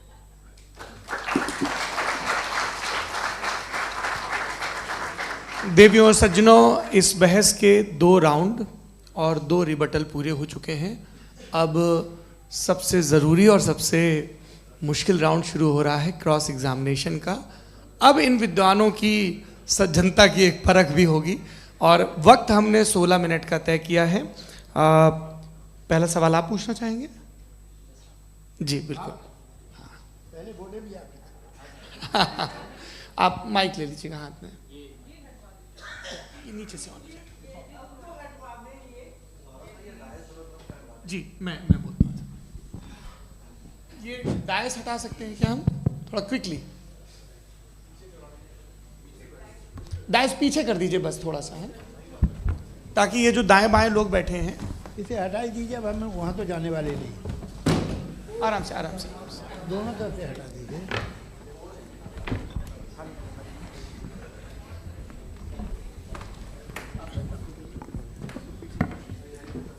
इस बीच आप लोग भी अपने अपने सवाल तैयार कर लें। ये ध्यान रखेंगे कि मैं यहाँ से सवाल लूँगा, आप लोगों को अपना हाथ ऊपर करना है, अपना नाम बताना है और अधिकतम 3 वाक्यों में अपना सवाल पूरा करना है। कई लोग सवाल की जगह भाषण देने लगते हैं, उससे आज बचना है। जी मुफ्ती साहब, पहला सवाल आपका, 16 मिनट हैं, हम दोनों लोगों के सवाल लेंगे। जी जी बहुत शुक्रिया। आपकी जो अभी बात हुई बहुत अहम थी, मैं इसको चाहूँगा कि आगे डिस्कस करूँ, लेकिन चूँकि अभी ये वो सेगमेंट है क्रॉस एग्जामिनेशन, तो सबसे पहला सवाल आपसे ये है कि जो मैं इतनी देर से कॉन्टिंजेंसी आर्ग्यूमेंट आपको बता रहा था, ये अकल से ही बता रहा था हजरत, आप ये बताएं कि आप इन्फिनिट रिग्रेस ऑफ कॉजेस को पॉसिबल मानते हैं या नेसेसरी बीइंग के एग्जिस्टेंस को सही समझते हैं, चूंकि दो ही ऑप्शन हो सकता है, आप ये बताएं। देखिए, आपको मैं ईमानदारी से बात करूं, एक तो मैं कॉन्टिजेंसी वर्ड ठीक से समझता नहीं, और इस वक्त भी जो आपने अंग्रेज़ी के अल्फाज इस्तेमाल किए वो ज़रा थोड़े से मुझे डिफ़िकल्ट और कॉम्प्लिकेटेड लगे, तो आप ज़रा सिंपल ज़बान में सवाल कर सकते हैं। बिल्कुल कर सकता हूँ जी। यूनिवर्स की हर चीज़ कॉन्टिंजेंट होने का मतलब ये है कि वो अपने एग्जिस्टेंस में किसी के ऊपर डिपेंडेड है। जो भी चीज़ डिपेंडेड होगी वो चीज़ इंडिपेंडेंट नहीं हो सकती, तो उसका कोई ना कोई कॉज होगा। तो अब आप क्या समझते हैं कि ये इन्फिनिट रिग्रेस है, यानी कॉज पर कॉज, कॉज पर कॉज, कॉज पर कॉज, और कभी कोई यानी ये एंडलेसली चलता रहा? क्योंकि अगर ऐसा होगा तो हम तो एग्जिस्टेंस में आते ही नहीं, लॉजिकली ये मुत्तफक अलैह चीज़ है, मुत्तफक अलैह अग्रीड अपॉन। ओके, इस पे हमने एग्री किया था कि मुश्किल शब्द आएगा तो अर्थ बताना पड़ेगा। तो इन्फिनिट रिग्रेस तो पॉसिबल नहीं है, तो कहीं ना कहीं आपको रुकना पड़ेगा ऐसे नेसेसरी बीइंग पर। नहीं, कोई ज़रूरत नहीं रुकने की। किसने कहा आप रुकना पड़ेगा? आप रुकते हैं खुदा पे, आप नहीं रुकते। आप कहते हैं वो हमेशा से, जब उस वक्त से है जब वक्त नहीं था। आप कहाँ रुकते हैं कि अब हुआ था वो? आप नहीं कहते। हम क्यों नहीं मान सकते कि यूनिवर्स जो है और बल्कि मल्टीवर्सेस जो है वो हमेशा से हैं, वो बनती है, बिगड़ती है। एक हमारे यहाँ एक चीज़ है ब्लैक होल, वो समेट लेता है वापस, फिर ब्लास्ट होता है, फिर फैल जाता है। और इसमें हमारी तो खैर कोई औकात ही नहीं है। इंसान की एक छोटे से ज़र्रे पे हम 50-60 साल की उम्र रखते हैं, जो करोड़ों अरबों साल की कायनात है उसमें, और पैदा भी नहायत ही बेहुदा वजह से हुए थे। तो इसमें ये सोचना कि इसकी वजूहात और ये क्यों है, ये डिपेंडेंट है, ये हम देख रहे हैं, क्या मालूम। आप सोचिए कि ये जो फैल रही है कायनात, ये कहाँ फैल रही है, ये कहाँ जा रही है, और ये फैल क्यों रही है? अरे बना ली थी तुमने, रुको भैया, काफ़ी है। ये फैल क्यों रही है? ये और कौन सी कायनात जिसे मैं दूरबीन से देखता हूँ तो 2 बिलियन लाइट ईयर पे है, उससे मेरा कोई वास्ता ही नहीं है। 2 बिलियन ईयर यानी अगर मैं 80,000 माइल्स पर सेकेंड से चलूँ तो 20 करोड़ साल में वहाँ पहुँच जाऊँगा। इसकी ज़रूरत क्या थी? ये दुनिया, ये कायनात तो इंसान अशरफुल मखलूक़ात के लिए बनाई गई ना। तो ये सब ये टर्म समझ में नहीं आया, इसमें कोई ख़ास समझने वाली बात थी भी नहीं। ये जो अल्टीमेट कहा यह जाता है कि ये जो पूरी यूनिवर्स है, ये जो दुनिया है, ये इंसान के लिए बनाई गई। अच्छा, ये सब इंसान के लिए। क्यों साहब, सही है ना? बिल्कुल, लेकिन इसका ये मतलब नहीं कि किसी चीज के पीछे रीजन आपको नहीं पता तो रीजन नहीं है, इसे कहते हैं नहीं, मुझे नहीं पता, लेकिन मेरी जिम्मेदारी नहीं है। वो बिल्कुल सही कहा था उसने, बर्टन रसल ने। आपने उसे मजाक में टाल दिया कि भाई आप एक दावा कर रहे हैं, मैं क्यों कहूँ कि ये गलत है दावा? आप प्रूफ कीजिए, मेरे पे जिम्मेदारी ही नहीं है, मैंने थोड़ी कहा है। आप प्रूफ कीजिए कि ये सही है। आप आर्ग्यूमेंट ऑफ कॉन्टिजेंसी का जवाब ही नहीं दे रहे हैं। पूछना चाहेंगे? आप सवाल पूछना चाहेंगे मुफ्ती साहब से?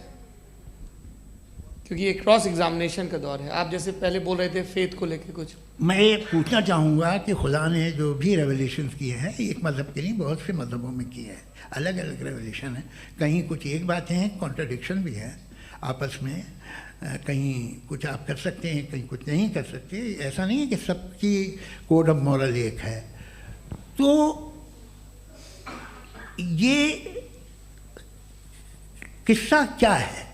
अब आप ये देखिए कि मुझे कभी कभी लगता है कि जो फुटबॉल फाइनल होता है, लाखों लोग होते हैं, फिर वो टीवी कवर करती, करोड़ों लोग, अगर उसमें खुदा की एक बूमिंग आवाज़ आ जाती, मैं गॉड हूँ, तो सारे लोग अभी सुन लेते और टीवी पे भी सुन लेते, किस्सा ख़त्म होता। ये इतनी राजदारी क्या है कि तुम सामने कुछ तो सबूत दे दो हमें सॉलिड। ये कह साहब ये यूनिवर्स कैसे बनी, इससे मसला क्या हल होगा?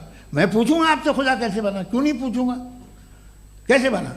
बल्कि वो तो कायनात से कहीं ज़्यादा इंटेलिजेंट है, कायनात से कहीं ज़्यादा कॉम्प्लेक्स। जी वो हमेशा से है, आप कहेंगे मैं मान लूँगा।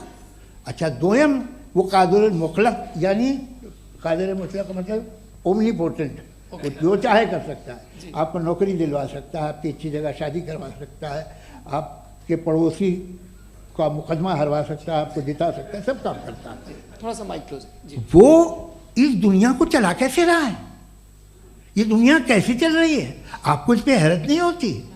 या क़यामत के बाद कभी एक जस्टिस होगा, जब ये बच्चा मर चुका होगा जिसकी धज्जियाँ उड़ गई बम से, इसको इंसाफ मिलेगा तब। अच्छा अब जवाब दूं? हाँ जी। मैं वही इसीलिए आप की तरफ। सबसे पहले आपने रेवलेशन और स्क्रिप्चर्स की बात की, इस पे मैं बात कर सकता हूं लेकिन आज नहीं करूंगा चूंकि वक्त कम है, कभी और इस पे डिस्कस करेंगे। मैं तैयार हूं उस पे भी बात करने के लिए। ये अभी से राउंड 2 की भूमिका तय हो रही है। डज गॉड एग्जिस्ट राउंड 2 जी। चूंकि आज गॉड के एग्जिस्टेंस पे बात है तो मैं उसी के रिलेटेड जो है आपके सवालात को एंटरटेन भी करूंगा और मैं भी पूछूंगा। आपने कहा कि आपने साबित ही नहीं किया, जबकि आर्ग्यूमेंट ऑफ कॉन्टिजेंसी बुनियादी आर्ग्यूमेंट है। आप मुझे कॉन्टिजेंसी का मतलब बताइए, आपका मतलब क्या है कॉन्टिजेंसी? कॉन्टिजेंसी का मतलब यह हुआ कि हर वो वजूद जो किसी भी चीज का पाबंद है, हर वो वजूद या हर वो चीज जो अपने एग्जिस्टेंस में किसी भी चीज के पाबंद है और उससे बाउंड है, उसको उसकी जरूरत है, उस पर डिपेंड करती है, तो जाहिर सी बात है कि उसका कोई ना कोई कॉज होता है। ये तो अक्ल की बात है। ये आप रीजनिंग की बात करते हैं, मैं वही कर रहा हूं। दूसरी चीज आपने ये बात कही कि इतने बिलियन लाइट ईयर्स दूर है, उसका मेरा क्या लेना देना। फिर मेरे ख्याल से आपको ये नहीं कहना चाहिए I think therefore I am an atheist. आपको सोचना चाहिए, सिर्फ आप एक लिमिटेड दायरे में रहकर नहीं सोचें बल्कि बाहर निकलकर सोचें। आपने तीसरा सवाल किया, आपने 2-3 सवाल एक साथ। ऐसी बातें ना कीजिए, कुछ लोगों को इतराज हो जाएगा आप पे कि आप कुछ भी सोचिए। ये इजाजत आपको है नहीं, मुझे है।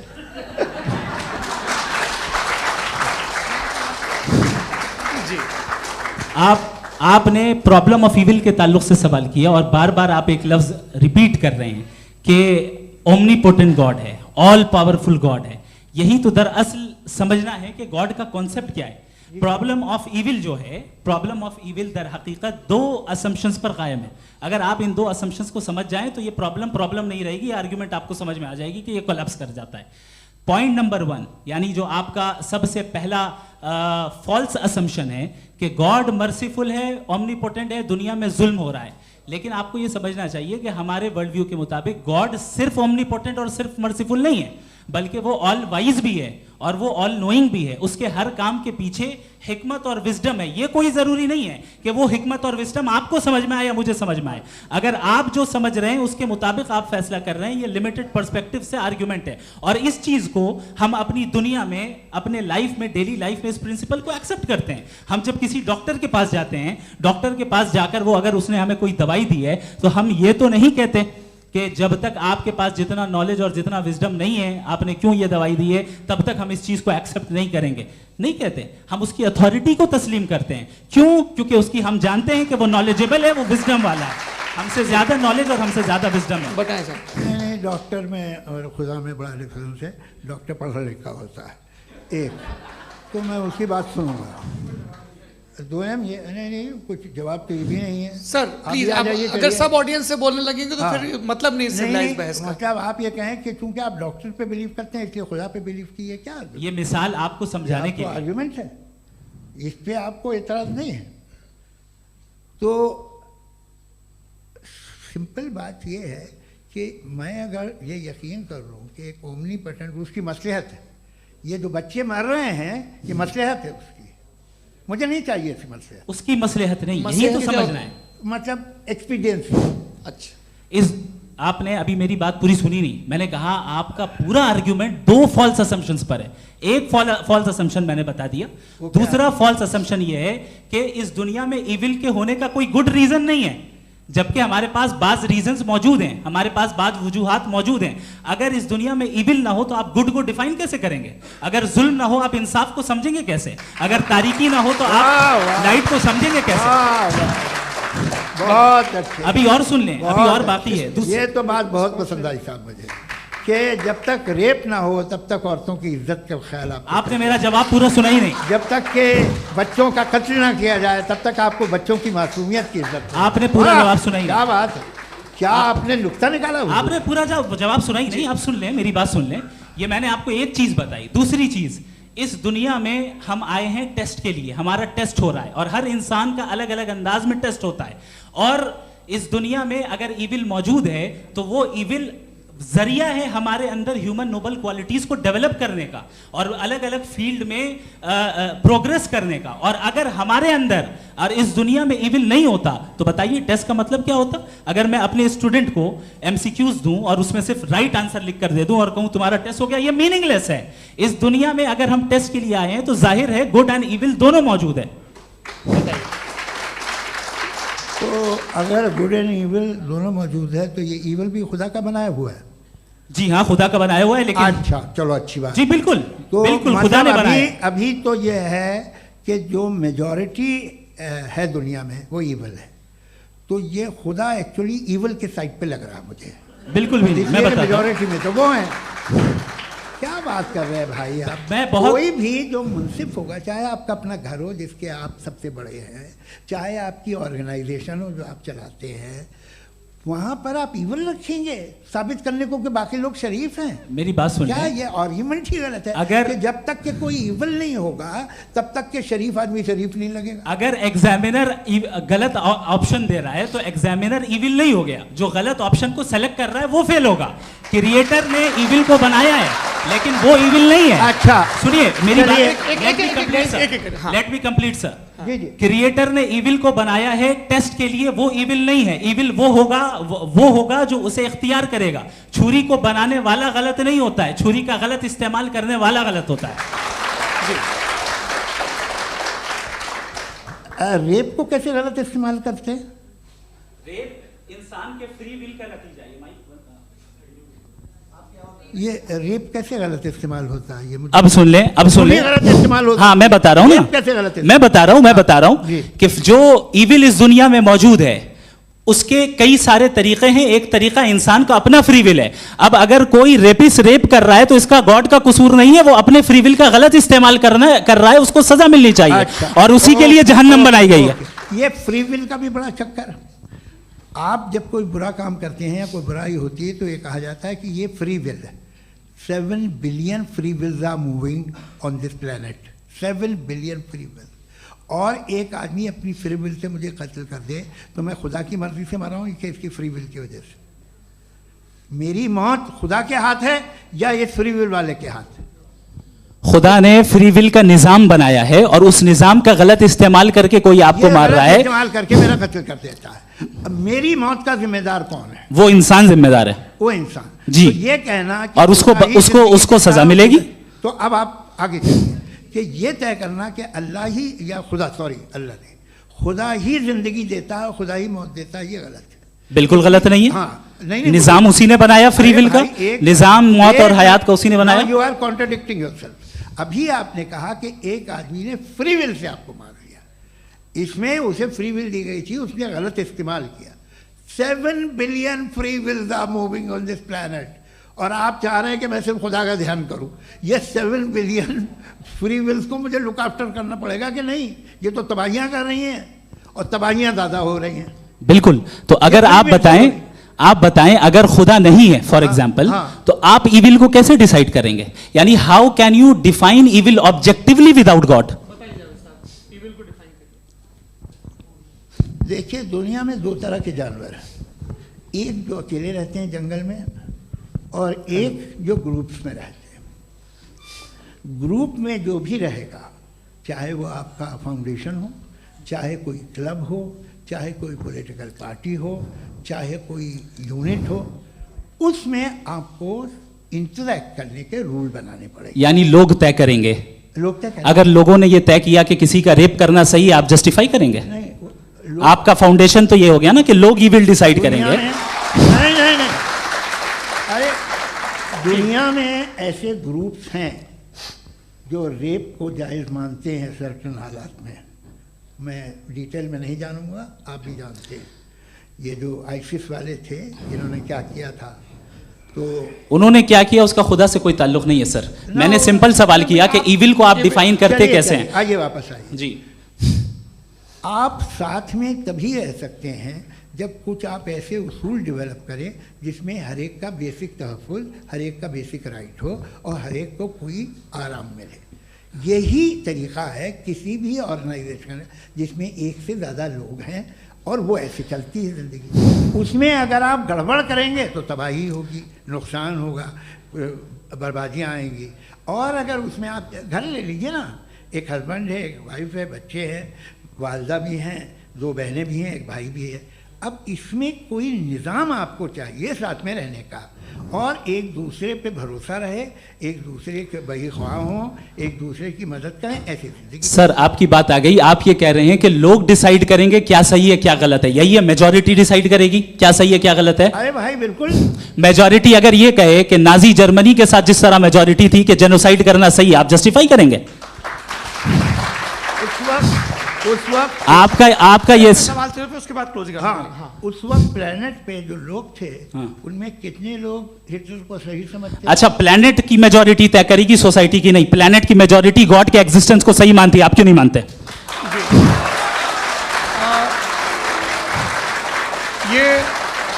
हेलो ये क्रॉस क्वेश्चन का राउंड यहाँ पर समाप्त होता है। और ये बड़ा अच्छा है कि इस तरह से फ्रेगमेंट कर दिया गया है ताकि जो मरकरी ऊपर जा रहा है नीचे जवाब दे दूं जी। प्लेनेट की ज़्यादातर मेजॉरिटी कुछ दूसरे मजहबों के खुदा को मानती है। आप उन्हें क्यों नहीं, आप तो मेजॉरिटी की बात कर रहे हैं। अच्छा, ये क्लोजिंग आप ये कह रहे हैं इविल और गुड को डिसाइड मेजॉरिटी करेगी, मेजॉरिटी जो कर दे वो सही हो जाएगा। क्लोजिंग इसको जैसा आप ही लोगों ने तय किया है उसी फॉर्मेट को फॉलो कर लेते हैं। हाँ भाई, मैंने तो भले लोगों पे एतबार किया और तब मॉडरेशन तय किया। जी, आपके पास 5 मिनट का वक्त है, क्लोजिंग आर्ग्यूमेंट है, उसके बाद हम ऑडियंस से क्वेश्चन आंसर लेंगे जावेद साहब के क्लोजिंग आर्ग्यूमेंट के बाद। ओके, बहुत शुक्रिया जी। हमारा जो टॉपिक है डज गॉड एग्जिस्ट, मैं इस पे इतने एकेडमिक तैयारी करके आया था, मुझे था कि मैंने सोचा था कि कई सारे मैं आर्ग्यूमेंट्स दूंगा, लेकिन वक्त की भी किल्लत और जावेद साहब बार बार इधर उधर चले जा रहे थे तो उसको भी थोड़ा एंटरटेन करना पड़ गया। डज गॉड एग्जिस्ट पे मैं एक ही आर्ग्यूमेंट दे पाया, आर्ग्यूमेंट्स बहुत हैं और डेफिनेटिव आर्ग्यूमेंट्स हैं, और मेरे आर्ग्यूमेंट को किसी एक राउंड में भी इन्होंने एंटरटेन नहीं किया और रेफ्यूट नहीं किया, एक राउंड में भी नहीं, एक राउंड में भी नहीं। और ना ही अभी आपका क्लोजिंग आर्ग्यूमेंट आएगा, नहीं, वो बता देना। Argument of contingency sir. अरे मैं आपसे कई बार कह चुका हूं कंटीजेंसी का मतलब अब मैं कैसे समझाऊं आपको? आप और कितने आसानी से समझाऊं मैं, मुझे तो नहीं समझ में आ रहा है। आप अपनी आर्ग्यूमेंट ऑफ कंटीजेंसी उर्दू में बोल सकते हैं। हाँ, आप अपनी बात पूरी कर लें जी, आखिरी 4 मिनट। दूसरी चीज, just a minute please ma'am, can I talk? दूसरी चीज ये है कि आपने एक तो इसका जवाब नहीं दिया, दूसरा आपने गॉड के ना होने पर कोई डेफिनेटिव आर्ग्यूमेंट नहीं दिया, सिर्फ मजहब पे बात कर रहे हैं आप। मजहब तो आज हमारा टॉपिक ही नहीं था, आज तो हमारा टॉपिक हो, आप मजहब से ले लेकर आईएस तक चले गए। भाई हमारा क्या ताल्लुक है उससे? We condemn them. और उसका गॉड से क्या ताल्लुक है? अगर कोई गलत काम कर रहा है, किसी ने किसी को कत्ल किया, किसी ने किसी का रेप किया, उसको सजा मिलनी चाहिए। और आपके पास कोई भी rational strong foundation of morality नहीं है। आपने कहा कि मेजॉरिटी तय करेगी सोसाइटी की, वो सही होगा। मैंने कहा हिटलर को फिर आप सही कहेंगे, नहीं, प्लैनेट की सोसाइटी की मेजॉरिटी तय करेगी। तो प्लैनेट की मेजॉरिटी गॉड के एग्जिस्टेंस को मानती है, आप कह रहे हैं ये रिलीजियस है। तो यानी आपके पास कोई स्ट्रॉन्ग फाउंडेशन नहीं है ऑब्जेक्टिव मोरालिटी का। ऑब्जेक्टिव मोरालिटी का अगर कोई फाउंडेशन है तो वो सिर्फ गॉड है, गॉड है, गॉड है। थैंक यू जी। ये मुफ्ती शमाइल नदवी साहब का क्लोजिंग आर्ग्यूमेंट था। अब हमारे पास जी, मैं जी ये बड़ा अच्छा है कि दोनों लोगों को मॉडरेटर से शिकायत भी और बोल रहे हैं भाई हमारी शाबाशी भी तो करते चलो।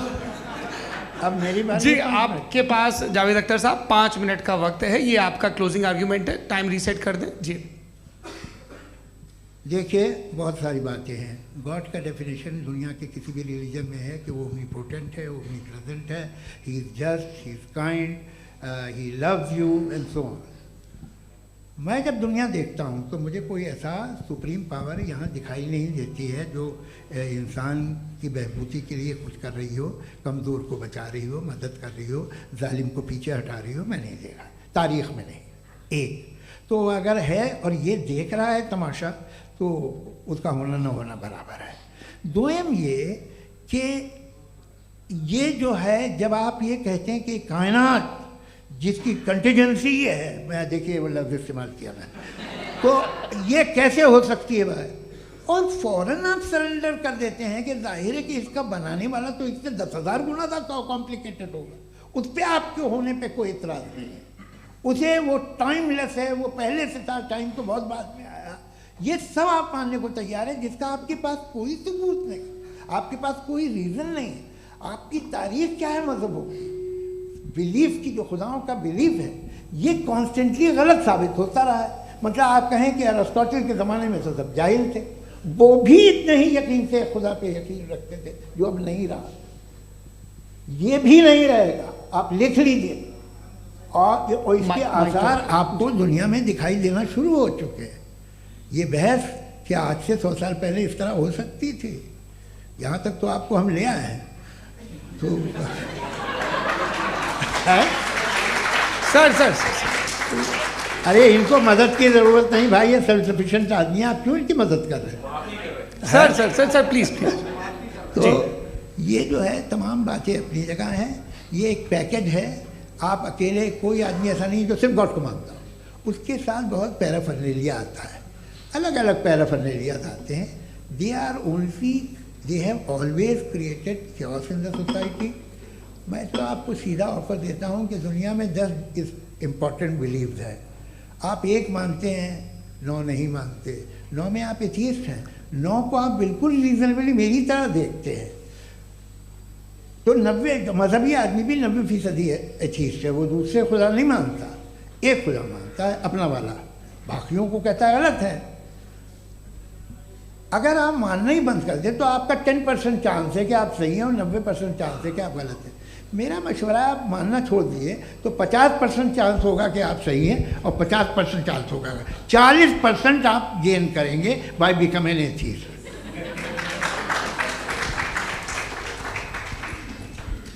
ये एक फरसूदा ख्याल है, ये ख़त्म हो रहा है।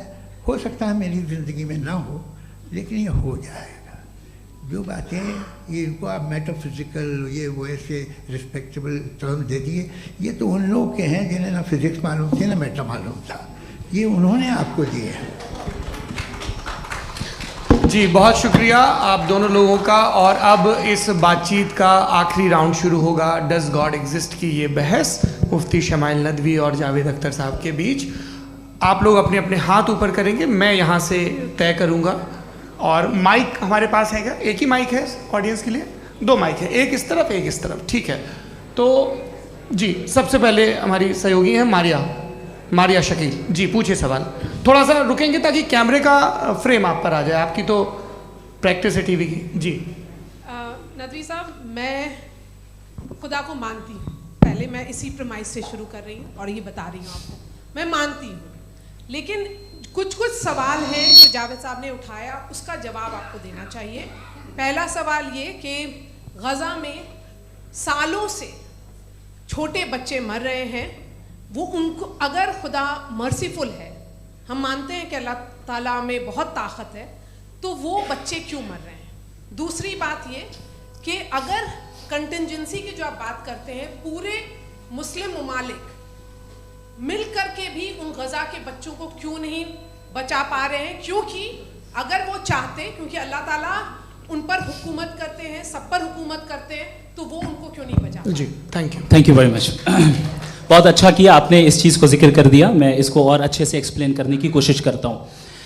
देखें, जहाँ तक आपने कहा कि गज़ा के बच्चों को मारा जा रहा है, देखें 2 वर्ल्ड व्यू है, एक एथिस्टिक वर्ल्ड व्यू, एक थीस्टिक वर्ल्ड व्यू है।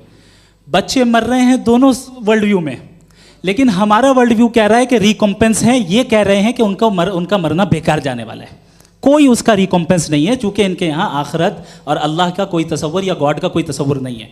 आपने ये सवाल किया कि गॉड मर्सीफुल है, क्यों नहीं रोकता? ये मैंने बताया कि ये मिसकंसेप्शन है लोगों के दरमियान कि गॉड को सिर्फ मर्सीफुल और ओमनीपोटेंट समझते हैं। गॉड के सिर्फ यही 2 एट्रीब्यूट्स नहीं हैं, गॉड के कई सारे एट्रीब्यूट्स हैं, उनमें से अल हकीम भी है, उनमें से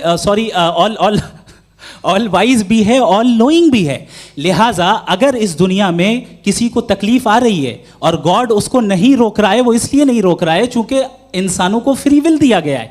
ठीक इसी तरीके से अगर एक डॉक्टर किसी छोटे बच्चे को इंजेक्शन लगा रहा है, उसे तकलीफ पहुंच रही है, उसके लिमिटेड पर्सपेक्टिव के एतबार से ये गलत हो रहा है और डॉक्टर बुरा है, लेकिन जब आप ब्रॉडर पिक्चर को देखेंगी, आपके और हमारे पास सिर्फ एक पिक्सल है, हमें इतना नजर आ रहा है कि गजा में कत्ल हो रहा है, लेकिन इसके पीछे कितना रिकॉम्पेंस उनको मिलने वाला है, पूरा पिक्चर गॉड के पास है। तो एक पिक्सल से आप पूरे पिक्चर को कभी भी जज नहीं कर सकती। आप इसमें कुछ जोड़ना चाहेंगे? आपको कुछ बोलना है इसमें? भैया आपने बहुत अच्छा जस्टिफिकेशन दिया। या आप वो जो वहाँ के प्राइम मिनिस्टर इजराइल के उन्हें भेजिए, वो बहुत खुश होंगे। आप जस्टिफिकेशन दे देना कि अगर गॉड नहीं है तो बच्चे क्यों मर रहे हैं, आप बताएं। वो ये सवाल पूछ रहे हैं कि अगर आप ईश्वर का अस्तित्व नहीं मानते हैं तो उन बच्चों की मौत को आप कैसे इंटरप्रेट करते हैं? भाई ये दुनिया जो है, जो ताकतवर लोग होते हैं वो एक नाइंसाफी करते हैं। तो ये अच्छा काम है आपके नजदीक, तो नेचर नाइंसाफी पे मबनी है। अरे मेरे भाई, आप नेचर की कहाँ बात कर रहे हैं, तो इंसान की बात। तो फिर जब मैं इंसान की बात कर रहा था आप नेचर की बात करने लग गए। क्रॉस एग्जामिनेशन नहीं। हाँ, अब आप मुझे बोलने नहीं देंगे तो अलग बात है, आप बोलिए, मैं मुझे कोई जल्दी नहीं। जी नहीं, ये क्रॉस एग्जामिनेशन। मुझे बोल तो लेने दीजिए। जी बोलिए। क्या बात ये है कि ह्यूमन सोसाइटी तभी साथ में रह सकती है जब वो मोहब्बत से, एकता से, एक दूसरे के एहतराम करके रहे। इसके अलावा पॉसिबल नहीं है, अकेले तो इंसान रह ही नहीं सकता। वहाँ पर कुछ लोग हैं जो फाउल करते हैं। वो फाउल हमेशा से तारीख में होता आया है। आज ये हो रहा है, जो हो रहा है बहुत बुरा हो रहा है, बहुत जालिमाना है, बहुत जाबराना है। उसको आप कहें कि ये बच्चों को कॉम्पनसेशन मिल जाएगा या इसकी इंजेक्शन है। इंजेक्शन तो हेल्थ के लिए दिया जाता है। आप ये कह रहे हैं कि ये बच्चों की जो धज्जियां उड़ रही हैं ये इंजेक्शन है, ये टेस्ट है, ये टेस्ट है और उस टेस्ट में उनको ऐसा रिकॉम्पेंस मिलेगा जो आपके तस्वुर के बाहर है। ये आप 3 बरस के बच्चे को बारूद से उड़ा के टेस्ट ले रहे हैं। वाह, वो नहीं ले रहा है, खुदा नहीं उड़ा रहा है, इजराइल उड़ा रहा है। जी, ये तो उसको कंडेम अगला सवाल लेते हैं प्रोफेसर पुरुषोत्तम अग्रवाल। मुफ्ती साहब, एक निवेदन आपसे है कि कम से कम थोड़ा सा माइक क्लोज एक रिलीजियस और फिलॉसफिकल कर मैं प्लीज। एक रिलीजियस और फिलोसॉफिकल ट्रेडिशन है जो ब्रह्मांड को यानी यूनिवर्स को ही अंतिम मानती है। सर्वम खलु इदम ब्रह्मम, this is Chandogya Upanishad, and it completely rules out the existence और नेसेसिटी, आपके शब्दों में necessity of a creator. The creation itself is the creator. तो एक मिनट प्लीज। दूसरा जो सवाल आपने अभी, जो आप बार बार कह रहे हैं कि भगवान विद्वान भी है, वाइज, सब जानने वाला, तो अगर विजडम में दुनिया भर के पापों और अत्याचारों को बर्दाश्त करना शामिल है, तो फिर इसका मतलब ये हुआ कि अगर मैं फ्री विल से उसको अपोज करता हूं तो ईश्वर की विजडम और मेरी फ्री विल में कॉन्ट्राडिक्शन है। Because when I am opposing whatever is happening in Gaza, then I am opposing the god's will और गॉड्स विजडम। जवाब लेते हैं क्योंकि तो गॉड की विजडम में, एक मिनट सर प्लीज सर, ये एक जुमला, गॉड की विजडम है कि गाजा में जो कुछ हो रहा है वो हो रहा है, मैं उसका अपोज कर रहा हूं, तो मैं गॉड की विजडम के खिलाफ जा रहा हूं। एक सवाल। दूसरा ये नहीं, आपने 2 ऑलरेडी। सर आप और सवाल कर लें, लेकिन मुझे 2 जवाब दे। पहले आपने ये कहा, सुनिए मेरी बात सुनिए। इजराइल के गॉड के मुताबिक तुम्हारा ठीक हो रहा है ना? नहीं हो रहा है, ठीक नहीं हो रहा है, मैं बता रहा हूँ क्या हो रहा है। आप तशरीफ रखें, मैं बता रहा हूँ क्या हो रहा है।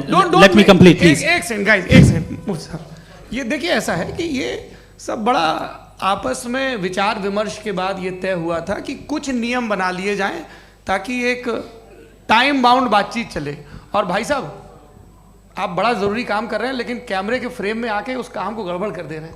ठीक है गुरु, अब मेरे को कहीं का गुस्सा कहीं निकालना था, सॉरी। नहीं, कोई गुस्सा नहीं है जी। तो प्रोफेसर ने सवाल पूछे, आप उनके जवाब दें। और थोड़ा ये सब लोग थोड़ा ख्याल रखें भाई, सवाल संक्षिप्त रखें जी। आपने 2 सवाल किया। सबसे पहला ये कहा कि हमारे पास ये कॉन्सेप्ट है कि ये यूनिवर्स खुद नेसेसरी बीइंग है, creation itself is the creator. How irrational is this कि मैं एग्जिस्ट करूंगा बाद में, लेकिन अभी एग्जिस्ट कर भी रहा हूं, यानी एक ही टाइम में एग्जिस्ट भी कर रहे हैं, नहीं भी कर रहे हैं। This is not true. दूसरी चीज, आपने कहा कि अगर इजराइल में, सॉरी माफ कीजिएगा, Israel doesn't exist, occupied Palestine में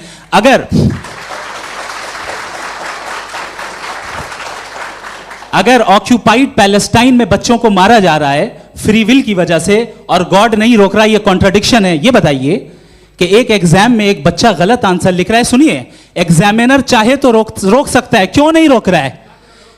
ये कॉन्ट्रडिक्शन है या कॉन्ट्रडिक्शन नहीं है? नहीं सर, ये आपस में जी। ये क्या आपका सवाल? माइक दीजिए। फ्री विल दिया गया है टेस्ट के लिए, अकाउंटेबिलिटी के लिए। अगर फ्री विल नहीं होता तो आप कहते हैं हमें रोबोट बना दिया गया। नॉट मिसरिप्रेजेंट माय पोजीशन, आपकी जो भी पोजीशन, मैं अपनी फ्री विल के नाते, अपने ह्यूमन विजडम के नाते गाजा में हो रही अत्याचार का विरोध करता हूं। बिल्कुल करना चाहिए। आपके हिसाब से मैं गॉड की विजडम का विरोध कर रहा हूं? बिल्कुल नहीं, समाज हो रहा है गॉड की, बिल्कुल भी नहीं, बिल्कुल भी नहीं। उसका वहां पर गाजा में कत्ल होना ये इंसानों के गलत इस्तेमाल का नतीजा है, फ्री विल के इस्तेमाल का नतीजा है। गॉड इसका हुक्म नहीं देता, उससे रोकता है। यही तो मसला है ना। आपके लिए कॉन्सेप्ट क्लियर? नहीं भाई, आपने तो बताया था इंजेक्शन लगाने से बच्चे को तकलीफ होती है, ये इंजेक्शन लगा। सर आप ऐसे रेटोरिक स्टेटमेंट दे तब तो कोई मसला नहीं समझते रहेंगे। This is a rhetoric statement, this is not a logical argument sir. I am sorry, I am sorry. आखिरी 30 मिनट बड़े मुश्किल होने वाले हैं। जी मुफ्ती साहब आगे बैठे हैं, इनको माइक दीजिए। हाँ तरुण, माइक आप अपने पास रखिए, आपको कैमरे का फ्रेम पता है। जी सबसे पहले दोनों को मुबारकबाद। एक सर अपना आप नाम बता दें। आप अमेरिका में शिकागो में रहते हैं, इतना मुझे याद है। बताया आपको, यासिर नदीम अलवाजदी मेरा नाम है। जावेद सर आपसे एक क्वेश्चन है इन्फिनिट रिग्रेस के ताल्लुक से। एक हाइपोथेटिकल सिनेरियो है, मसलन अगर आप सर माइक थोड़ा सा प्लीज क्लोज रखिए। जी अगर आप शायर इसलिए हैं कि आपके कोई उस्ताद शायर थे, और वो इसलिए शायर थे कि उनके कोई उस्ताद शायर थे, और इसी तरीके से हम माजी में पीछे चलते चलते चले जाएं और कहीं ना रुके, तो माफ कीजिएगा आप कभी शायर नहीं हो सकते। लेकिन आप शायर हैं, आपका शायर एग्जिस्ट करता है, इसका मतलब ये है कि आप कहीं ना कहीं रुके हैं। तो मेरा सवाल ये है कि क्या आप इन्फिनिट रिग्रेस ऑफ कॉजेस को लॉजिकल फैलेसी मानते हैं या नहीं मानते? हाँ या ना? मैं इन्हें लॉजिकल फैलेसी नहीं मानता हूँ, लेकिन मेरा प्रॉब्लम यह है कि जब मैं नहीं मानता हूँ तो I will continue with this logic जो फैलेसी नहीं हो। आप एक जगह रुक जाते हैं जाके, आप कहते हैं ये गेंद कैसे बनी, ये जजीरा कैसे बना, ये समंदर कैसे बना, ये ज़मीन कैसे बनी, और अचानक गॉड पे जाके आपको ब्रेक लग जाता है। एक बार आप सवाल नहीं करते कि भाई इनको बनाने वाला तो इनसे भी कॉम्प्लिकेटेड होगा, वो कैसे बना, उसके बारे में आपने इत्मीनान कर लिया, वो हमेशा से है। तो अगर आप उसे हमेशा से मानते हैं तो फिर ये मान लीजिए कि कायनात हमेशा से है, क्या तकलीफ? फिर हम वजूद में नहीं आते जी है। हम मौजूद नहीं। अच्छा सर क्यों नहीं होता? मैं बताऊंगा प्लीज। जैसे मैंने मिसाल दी आपके शेर की, आपका शेर कभी वजूद में ना आता अगर शायर इसी तरह चलते रहते हमेशा। जी माइक मेरे ख्याल से एक सेकंड। इन्फिनिट रिग्रेस का कॉन्सेप्ट क्लियर नहीं हो पाया। ऐसा रहने दें, लेट्स मूव ऑन सर। ठीक है। हाँ थोड़ा सा मॉडरेटर का भी ख्याल रखें। नहीं आपने तो रखा है, आपने रखा है। यहाँ पे गौहर रजा साहब हैं, वो भी एक सवाल पूछना चाहते हैं। माइक नीचे से ऑन कर दिए नीचे। पहले तो ये कह दूं कि मैं उन बच्चों से शर्मिंदा हूं जिनको गज़ा में कत्ल किया गया, क्योंकि हमारे होते हुए कत्ल किया गया। लेकिन उससे ज़्यादा शर्मिंदगी इस बात से हुई कि मुझे लगा कि मुफ्ती साहब उसको जस्टिफाई कर रहे हैं। बिल्कुल भी नहीं। आप बहुत ही गलत। मुझे लगा मैं गलत हो सकता हूं। बिल्कुल गलत। मैं सवाल पूछ रहा हूं। मैं सवाल पूछ रहा हूं। मैं जावेद भाई से डिसएग्री करता हूं। एक सेकंड देखिए, अगर देखिए ऐसा एक सेकंड आप सर वेट अरे आप कुछ मेरे पहले मुझे अपनी बात कह लेने दीजिए। अगर ऑडियंस तय करेगी तो फिर मॉडरेटर का मतलब नहीं। मेरा आप सबसे ये कहना है, ये बहस दो लोगों के बीच में है, एक तरफ मुफ्ती साहब, एक तरफ जावेद साहब। पिछले 1.5 घंटे से ये लोग अपने अपने तर्क रख रहे हैं। आपकी इनसे इत्तेफाकी हो सकती है, ना इत्तेफाकी हो सकती है। मेरे उस्ताद मुझे सिखा गए हैं कि मुखामुखम में असहमति की गुंजाइश बची रहनी चाहिए। अगर मैं आपकी बहुत इज्जत करता हूं गौहर साहब, आपने जो कमाल की किताबें लिखी साइंटिफिक टेम्परामेंट, लेकिन मेरी ये गुजारिश है आप सबसे कि यदि आप इन लोगों ने जो बोला उन पर टिप्पणियां करेंगे तो ना वक्त की पाबंदी रहेगी ना वो अनुशासन। आप सवाल पूछ लें, उस सवाल में जो बात आ जाए वो आ जाए। मैं जावेद साहब से डिसएग्री करता हूं, इसलिए जावेद साहब से सवाल पूछ रहा हूं। आपका सवाल जावेद अख्तर साहब से। और सवाल ये है मेरा कि जावेद साहब ने कई बार लॉजिक का इस्तेमाल किया कि साइंस में लॉजिक है और रिलीजन में लॉजिक नहीं है। मेरा ख्याल ये है कि रिलीजन में भी लॉजिक है, लेकिन उस लॉजिक की बेसिस ये है कि आप रुक जाते हैं, जिसका जिक्र जावेद साहब ने बार बार किया, यानी खुदा के तसव्वुर पे आते हुए, गॉड के तसव्वुर पे आते हुए रुक जाते हैं। और इसमें सवाल पूछना मतलब फॉरबिडन होता है। सवाल यह है कि क्या जावेद साहब इससे एग्री करते हैं कि साइंस की लॉजिक अलग है और रिलीजन की लॉजिक अलग है। बताइए सर।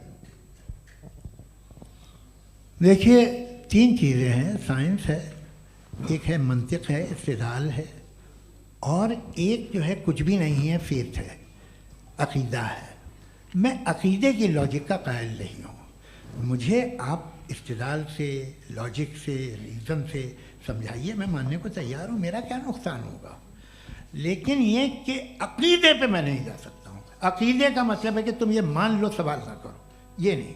आप सारी बातें करके, बड़ी साइंटिफिक बातें करके एक जगह जाके खुदा के वजूद पे रुक जाते हैं, सरेंडर कर देते हैं। मैं सरेंडर करने को तैयार नहीं। That's all. जी, ये आगे सर बैठे हुए हैं, इनको माइक दीजिए। भाई वो आप पूछना चाह रहे थे ना भाई? हाँ, नहीं मैं ये थैंक यू जी। आपका नाम?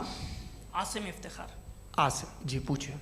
सर, जावेद सर से सवाल है कि आपने अपने माइक थोड़ा करीब है। अपने क्लोजिंग स्टेटमेंट में बात कही थी कि मज़हब का जो फ्यूचर है वो ज़्यादा दिन नहीं जाने वाला है, लेकिन मैं देख पा रहा हूँ कि जो ऑक्सफोर्ड यूनिवर्सिटी की एक स्टडी है 2011 में हुई है, जिसके 50 एकेडमिशियंस ने इसको अंजाम दिया था, उसमें वो ये कहते हैं कि जो फेथ इन गॉड है वो इनबिल्ट है ह्यूमन नेचर के अंदर, जिसको हम कहते हैं फितरत के अंदर शामिल है वो।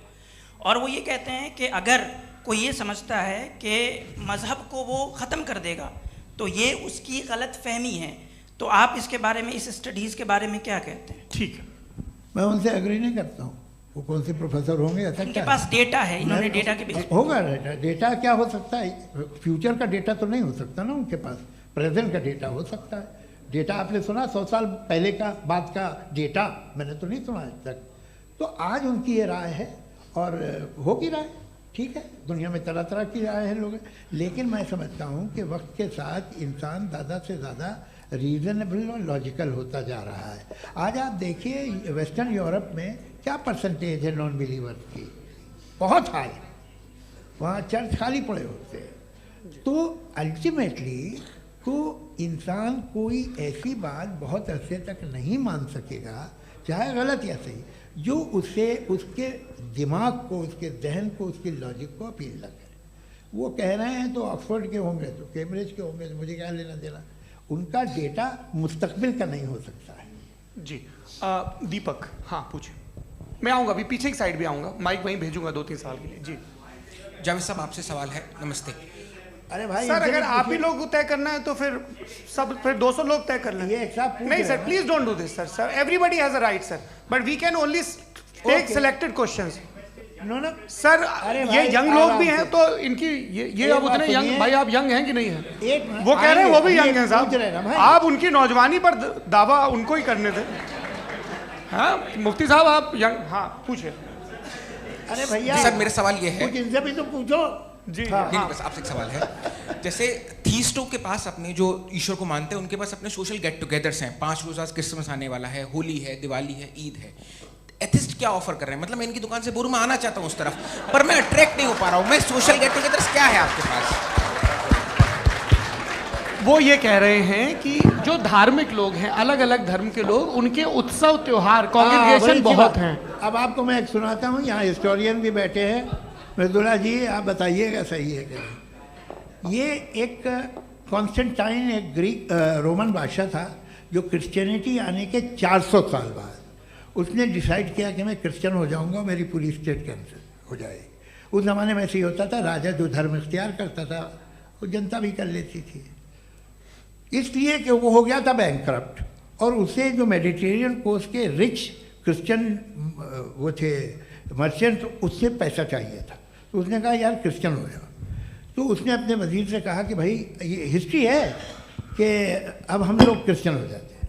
पहले सर हो जाएंगे, कोई प्रॉब्लम नहीं है, लेकिन एक प्रॉब्लम ये है कि 17 दिसंबर से 25 दिसंबर तक जो पेगन फेस्टिवल होता, जो पेगन जो फेस्टिवल होता है वो बंद हो जाएगा, इसलिए कि हम क्रिश्चियन हो गए तो होगा नहीं।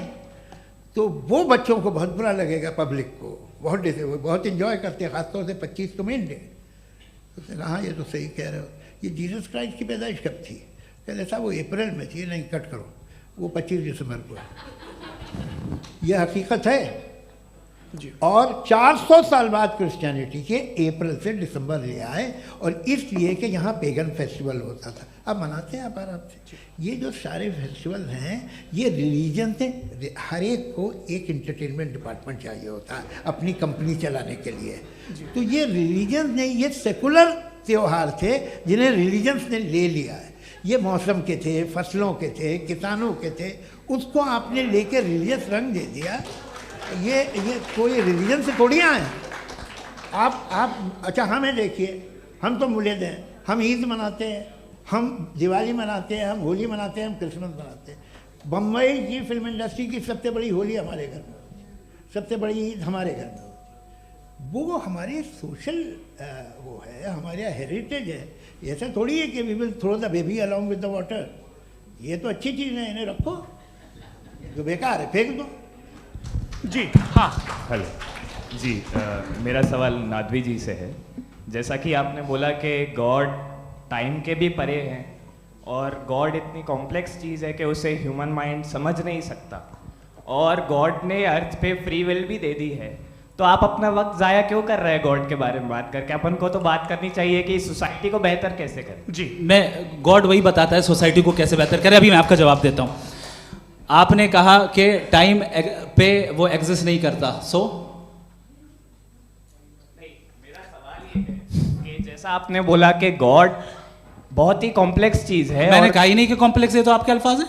कॉम्प्लेक्स का लफ्ज गॉड के लिए सुइटेबल नहीं है। क्यों? क्योंकि कॉम्प्लेक्स वो चीजें होती हैं जो ऑब्जेक्ट हो। God is not an object जिसको आप इंस्ट्रूमेंट के जरिए लेबोरेटरी में जाके टेस्ट करें, oh it's very complex. No, वो कोई कार का इंजन नहीं है। वो फिलोसॉफिकली नेसेसरी बीइंग ऐसी बीइंग है जो सिंपल बीइंग है। हाँ, आप उसको मुकम्मल तौर पे उसकी तमाम हिकमतों को जान ले और हर चीज को जान ले, ये पॉसिबल नहीं है, क्योंकि वो ऑल वाइज है, आप ऑल वाइज नहीं है, और वो खुदा है, वो आपको सारी चीजें बता दे, ये जरूरी नहीं।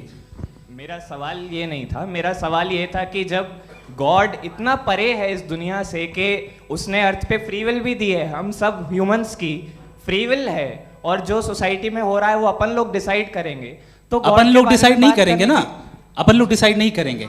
गॉड जो है, गॉड ने वो उसकी जात, उसकी एग्जिस्टेंस टाइम एंड स्पेस से परे है, लेकिन वो हमारा टेस्ट ले रहा है और उसी गॉड ने हमें बताया कि तुम्हें क्या करना है क्या नहीं करना है, तो जाहिर है उस गॉड की बात सुनेंगे ना हम। जी, वो पीछे एक चश्मा लगाए जो मैम खड़ी हैं, उनको दीजिए। हाँ, आप जी जी बिल्कुल आएंगे।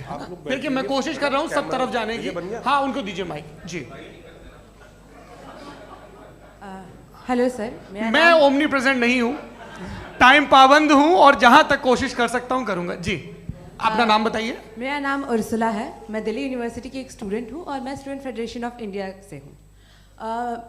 मेरा सवाल मुफ्ती जी से है कि इस हॉल के इस कमरे में बैठ के हम लोग रेप की मोरालिटी के बारे में फिलोसफिकली बात तो कर सकते हैं, बट असलियत ये है कि रोज़मर्रा की ज़िंदगी में औरतें रेप के थ्रू गुजरती हैं, और हम लोग सिर्फ नंबर्स पे इस तरह नहीं देख सकते, क्योंकि कितनी औरतें हैं इन कंट्रीज़ में जहाँ पे आप बता रहे हैं कि केसेस कम हैं, जिनका एक्सेस है कि वो जाके केस फाइल कर सकें।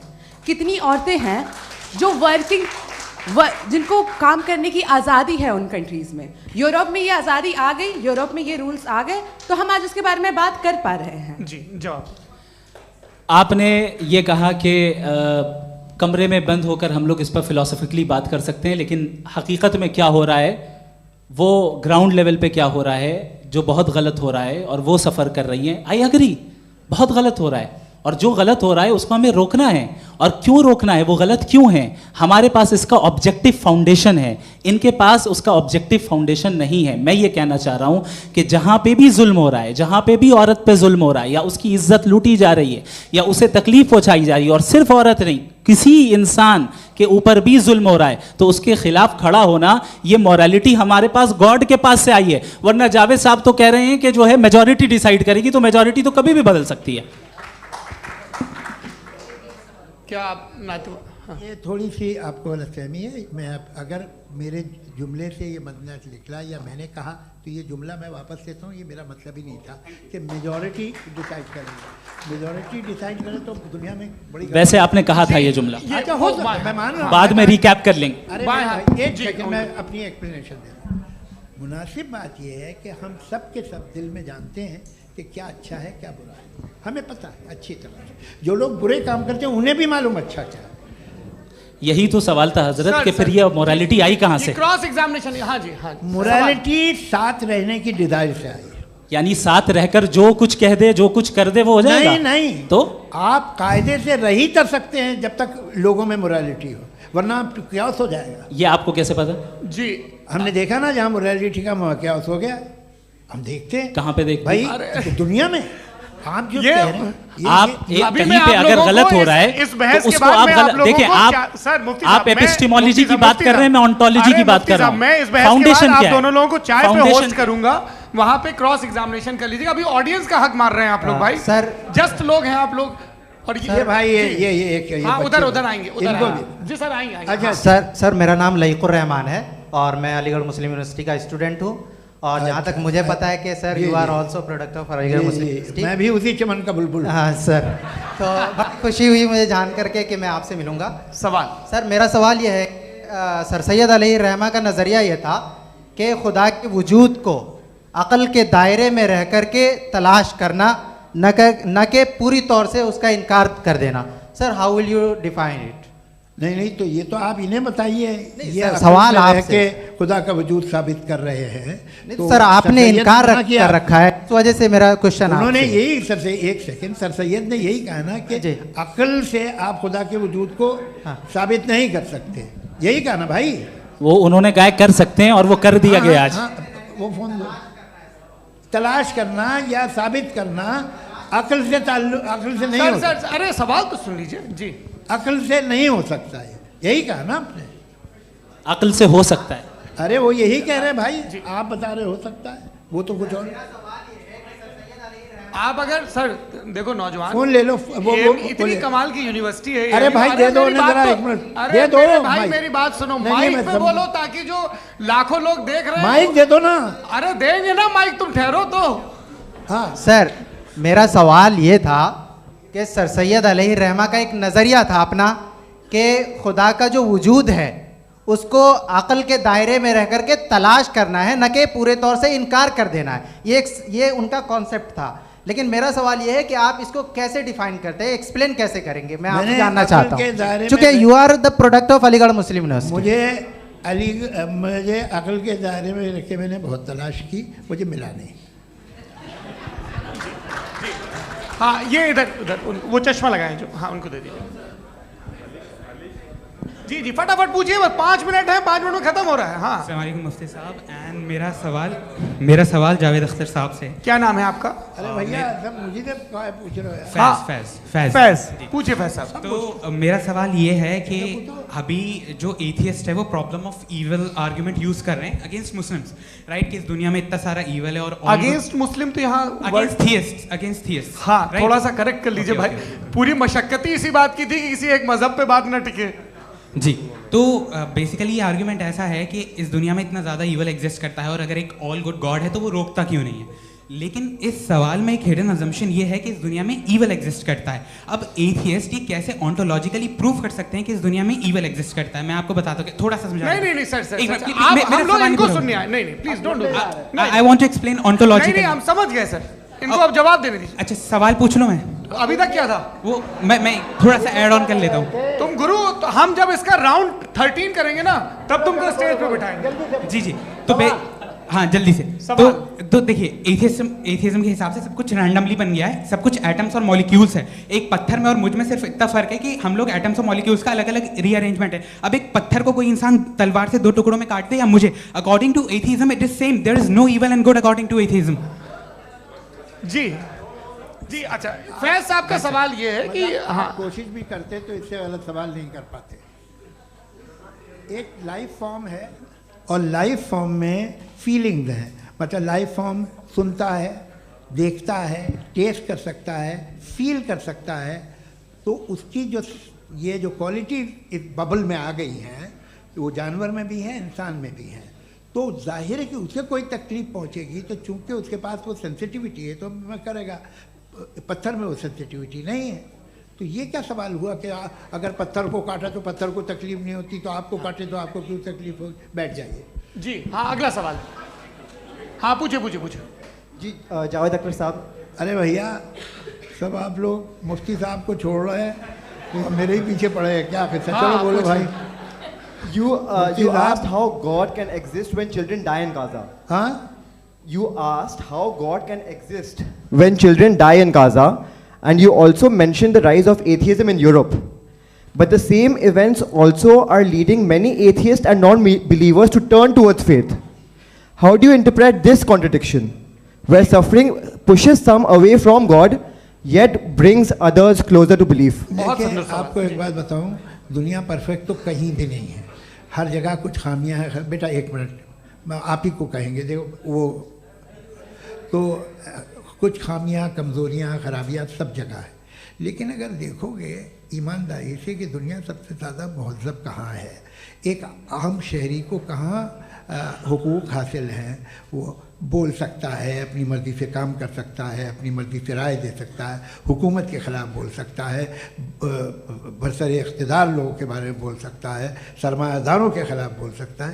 तो आपको ये स्कैंडिनेवियन कंट्रीज़ में मिलेगा, वेस्टर्न यूरोप में मिलेगा। मैं नहीं कह रहा वो परफेक्ट है, बिल्कुल नहीं, वहाँ बहुत ख़राबियाँ भी हैं, परफेक्ट तो कोई। लेकिन जिन जिन मुल्कों में, लैटिन अमेरिका देखो, गल्फ़ देखो, वहाँ पर आपको ये ज़रूर है कि रेप नहीं होते होंगे। रेप की ज़रूरत क्या है भाई? उसको तो ख़रीद लो, घर में रखो, सड़क पर रेप करने की क्या ज़रूरत है? मगर सुनिए सुनिए सुनिए, मगर हकीकत ये है कि वहाँ शख्सी आज़ादी राय देने की, बोलने की नहीं है। जी, ये एक आखिरी सवाल मुफ्ती साहब से। हाँ मैम, इनको माइक दीजिए। शुक्रिया। मेरा नाम मनीषा है, मैं हरियाणा से आई हूँ। मैं मुफ्ती साहब से एक बात पूछना चाहती हूँ। आप बार बार जावेद साहब को कॉन्ट्राडिक्ट तो कर रहे हैं कि आपने ये कहा, लेकिन आप भी अजम्पशंस के बेसिस पे बात कर रहे हैं। आपने खुदा के होने का कौन सा प्रूफ पेश किया है, खुदा की एग्जिस्टेंस का? अब इस सवाल को अलग रहने दीजिए, कौन एथीस्ट है कौन नहीं है। और दूसरी बात जो आपने एक छोटी सी कही थी कि ये फ्री विल का इस्तेमाल करता है इंसान अपनी, लेकिन उस फ्री विल का इस्तेमाल में मतलब खुदा ने ये दे दी सबको ये इजाज़त कि वो कितना घिनौनापन और कितने ज़्यादा ख़राब से ख़राब तरीके इस्तेमाल कर सकता है। जवाब सुनते जी। आप फ्री विल को मानती हैं ना, या अब कहती हैं कि फ्री विल नहीं है ना? मानती है ना? तो अब आपके पास इसका कोई एक्सप्लेनेशन नहीं है कि अगर एक इंसान उस फ्री विल का इस्तेमाल करके गलत काम कर रहा है और बच के अच्छी ज़िंदगी गुजार के निकल जा रहा है, उसका कोई रिकम्पेंस नहीं है। हमारे वर्ल्ड व्यू में जो इंसान गलत काम कर रहा है उसको भी रिकम्पेंस यानी उसका बुरा बदला मिलना है, और जो सही काम कर रहा है उसको सही बदला मिलना है। लिहाजा जो फ्री विल है वो इस तरीके से है कि एक लिमिटेड टाइम तक खुदा ने मोहलत दी है। ऐसा नहीं कि छूट दे दी, जो करना है करते रहो हमेशा। वक्त आएगा जब एग्जाम का टाइम खत्म होगा तब रिजल्ट आएगा, दौराने एग्जाम जबरदस्ती आपको नहीं बताया जाएगा। अरे भाई एक सेकंड, जी सवाल मुफ्ती साहब से मेरा, मुफ्ती साहब से जी हाँ, लोग जाइए आपसे फोन, आप इसके बाद आपसे यही वो। हाँ बोलिए। मैं मुफ्ती साहब एक ही सवाल करता हूँ कि अगर जो हो रहा है फ्री विल से हो रहा है और एक दिन बरोज़ क़यामत इंसाफ होगा मैशर में वगैरह वगैरह, तो दुआ क्यों मांगते हैं लोग? दुआ मांगते हैं इसके मतलब है अभी भी उसने ये डिपार्टमेंट रखा है कि मैं रोज़मर्रा की ज़िंदगी में बिल्कुल बिल्कुल ही कैन। तो तुम कैन हो, तुम मुझे नौकरी दिला देते हो, मेरे बेटे को ग्रीन कार्ड दिला देते हो, और 45,000 बच्चे मरते उन्हें रोकते नहीं हो। नहीं तो क्या आप ये कह रहे हैं कि इस दुनिया में जालिमों को कभी पकड़ ही नहीं होती है? अरे जो भी पकड़ होगी वो बच्चे रोते हैं। बिल्कुल, देखिए मैंने अपने ओपनिंग स्टेटमेंट में यही कहा था कि जनाब जावेद साहब सिर्फ इमोशनल आर्गुमेंट देंगे। This is an emotional argument. ये छोटे मोटे इसके पीछे का रीजन मैंने बताया क्या है, इसके पीछे का रीजन क्या है मैंने बताया। मंच से आप लोगों को सज्जनों इसलिए कह रहा हूं ताकि थोड़ा सा आपके कॉन्शियंस पे जोर रहे कि आपको ऑर्डर बचा के रखना है। वक्त तय हुआ था, ये वक्त पूरा हुआ, आपने इतने धैर्यपूर्वक सुना, मैं आप सबका बहुत बहुत शुक्रगुजार हूं। यदि इन दोनों विद्वानों की इच्छा होगी तो कभी हम इस बातचीत का राउंड 2, राउंड 3, यही तो देखिए खूबी है इंसान की कि बहस मुबाहसे में वो पड़ा रहता है। आप लोगों ने बड़े धैर्य का परिचय दिया, बहुत बहुत शुक्रिया। इसी के साथ ये बातचीत यहाँ पे समाप्त होती है। मैं एक बात बता दूं, ये सारी बहस हो गई, अब मुफ्ती साहब और बड़े मुफ्ती साहब इन साथ के साथ मैं खाना खाने वाला हूँ।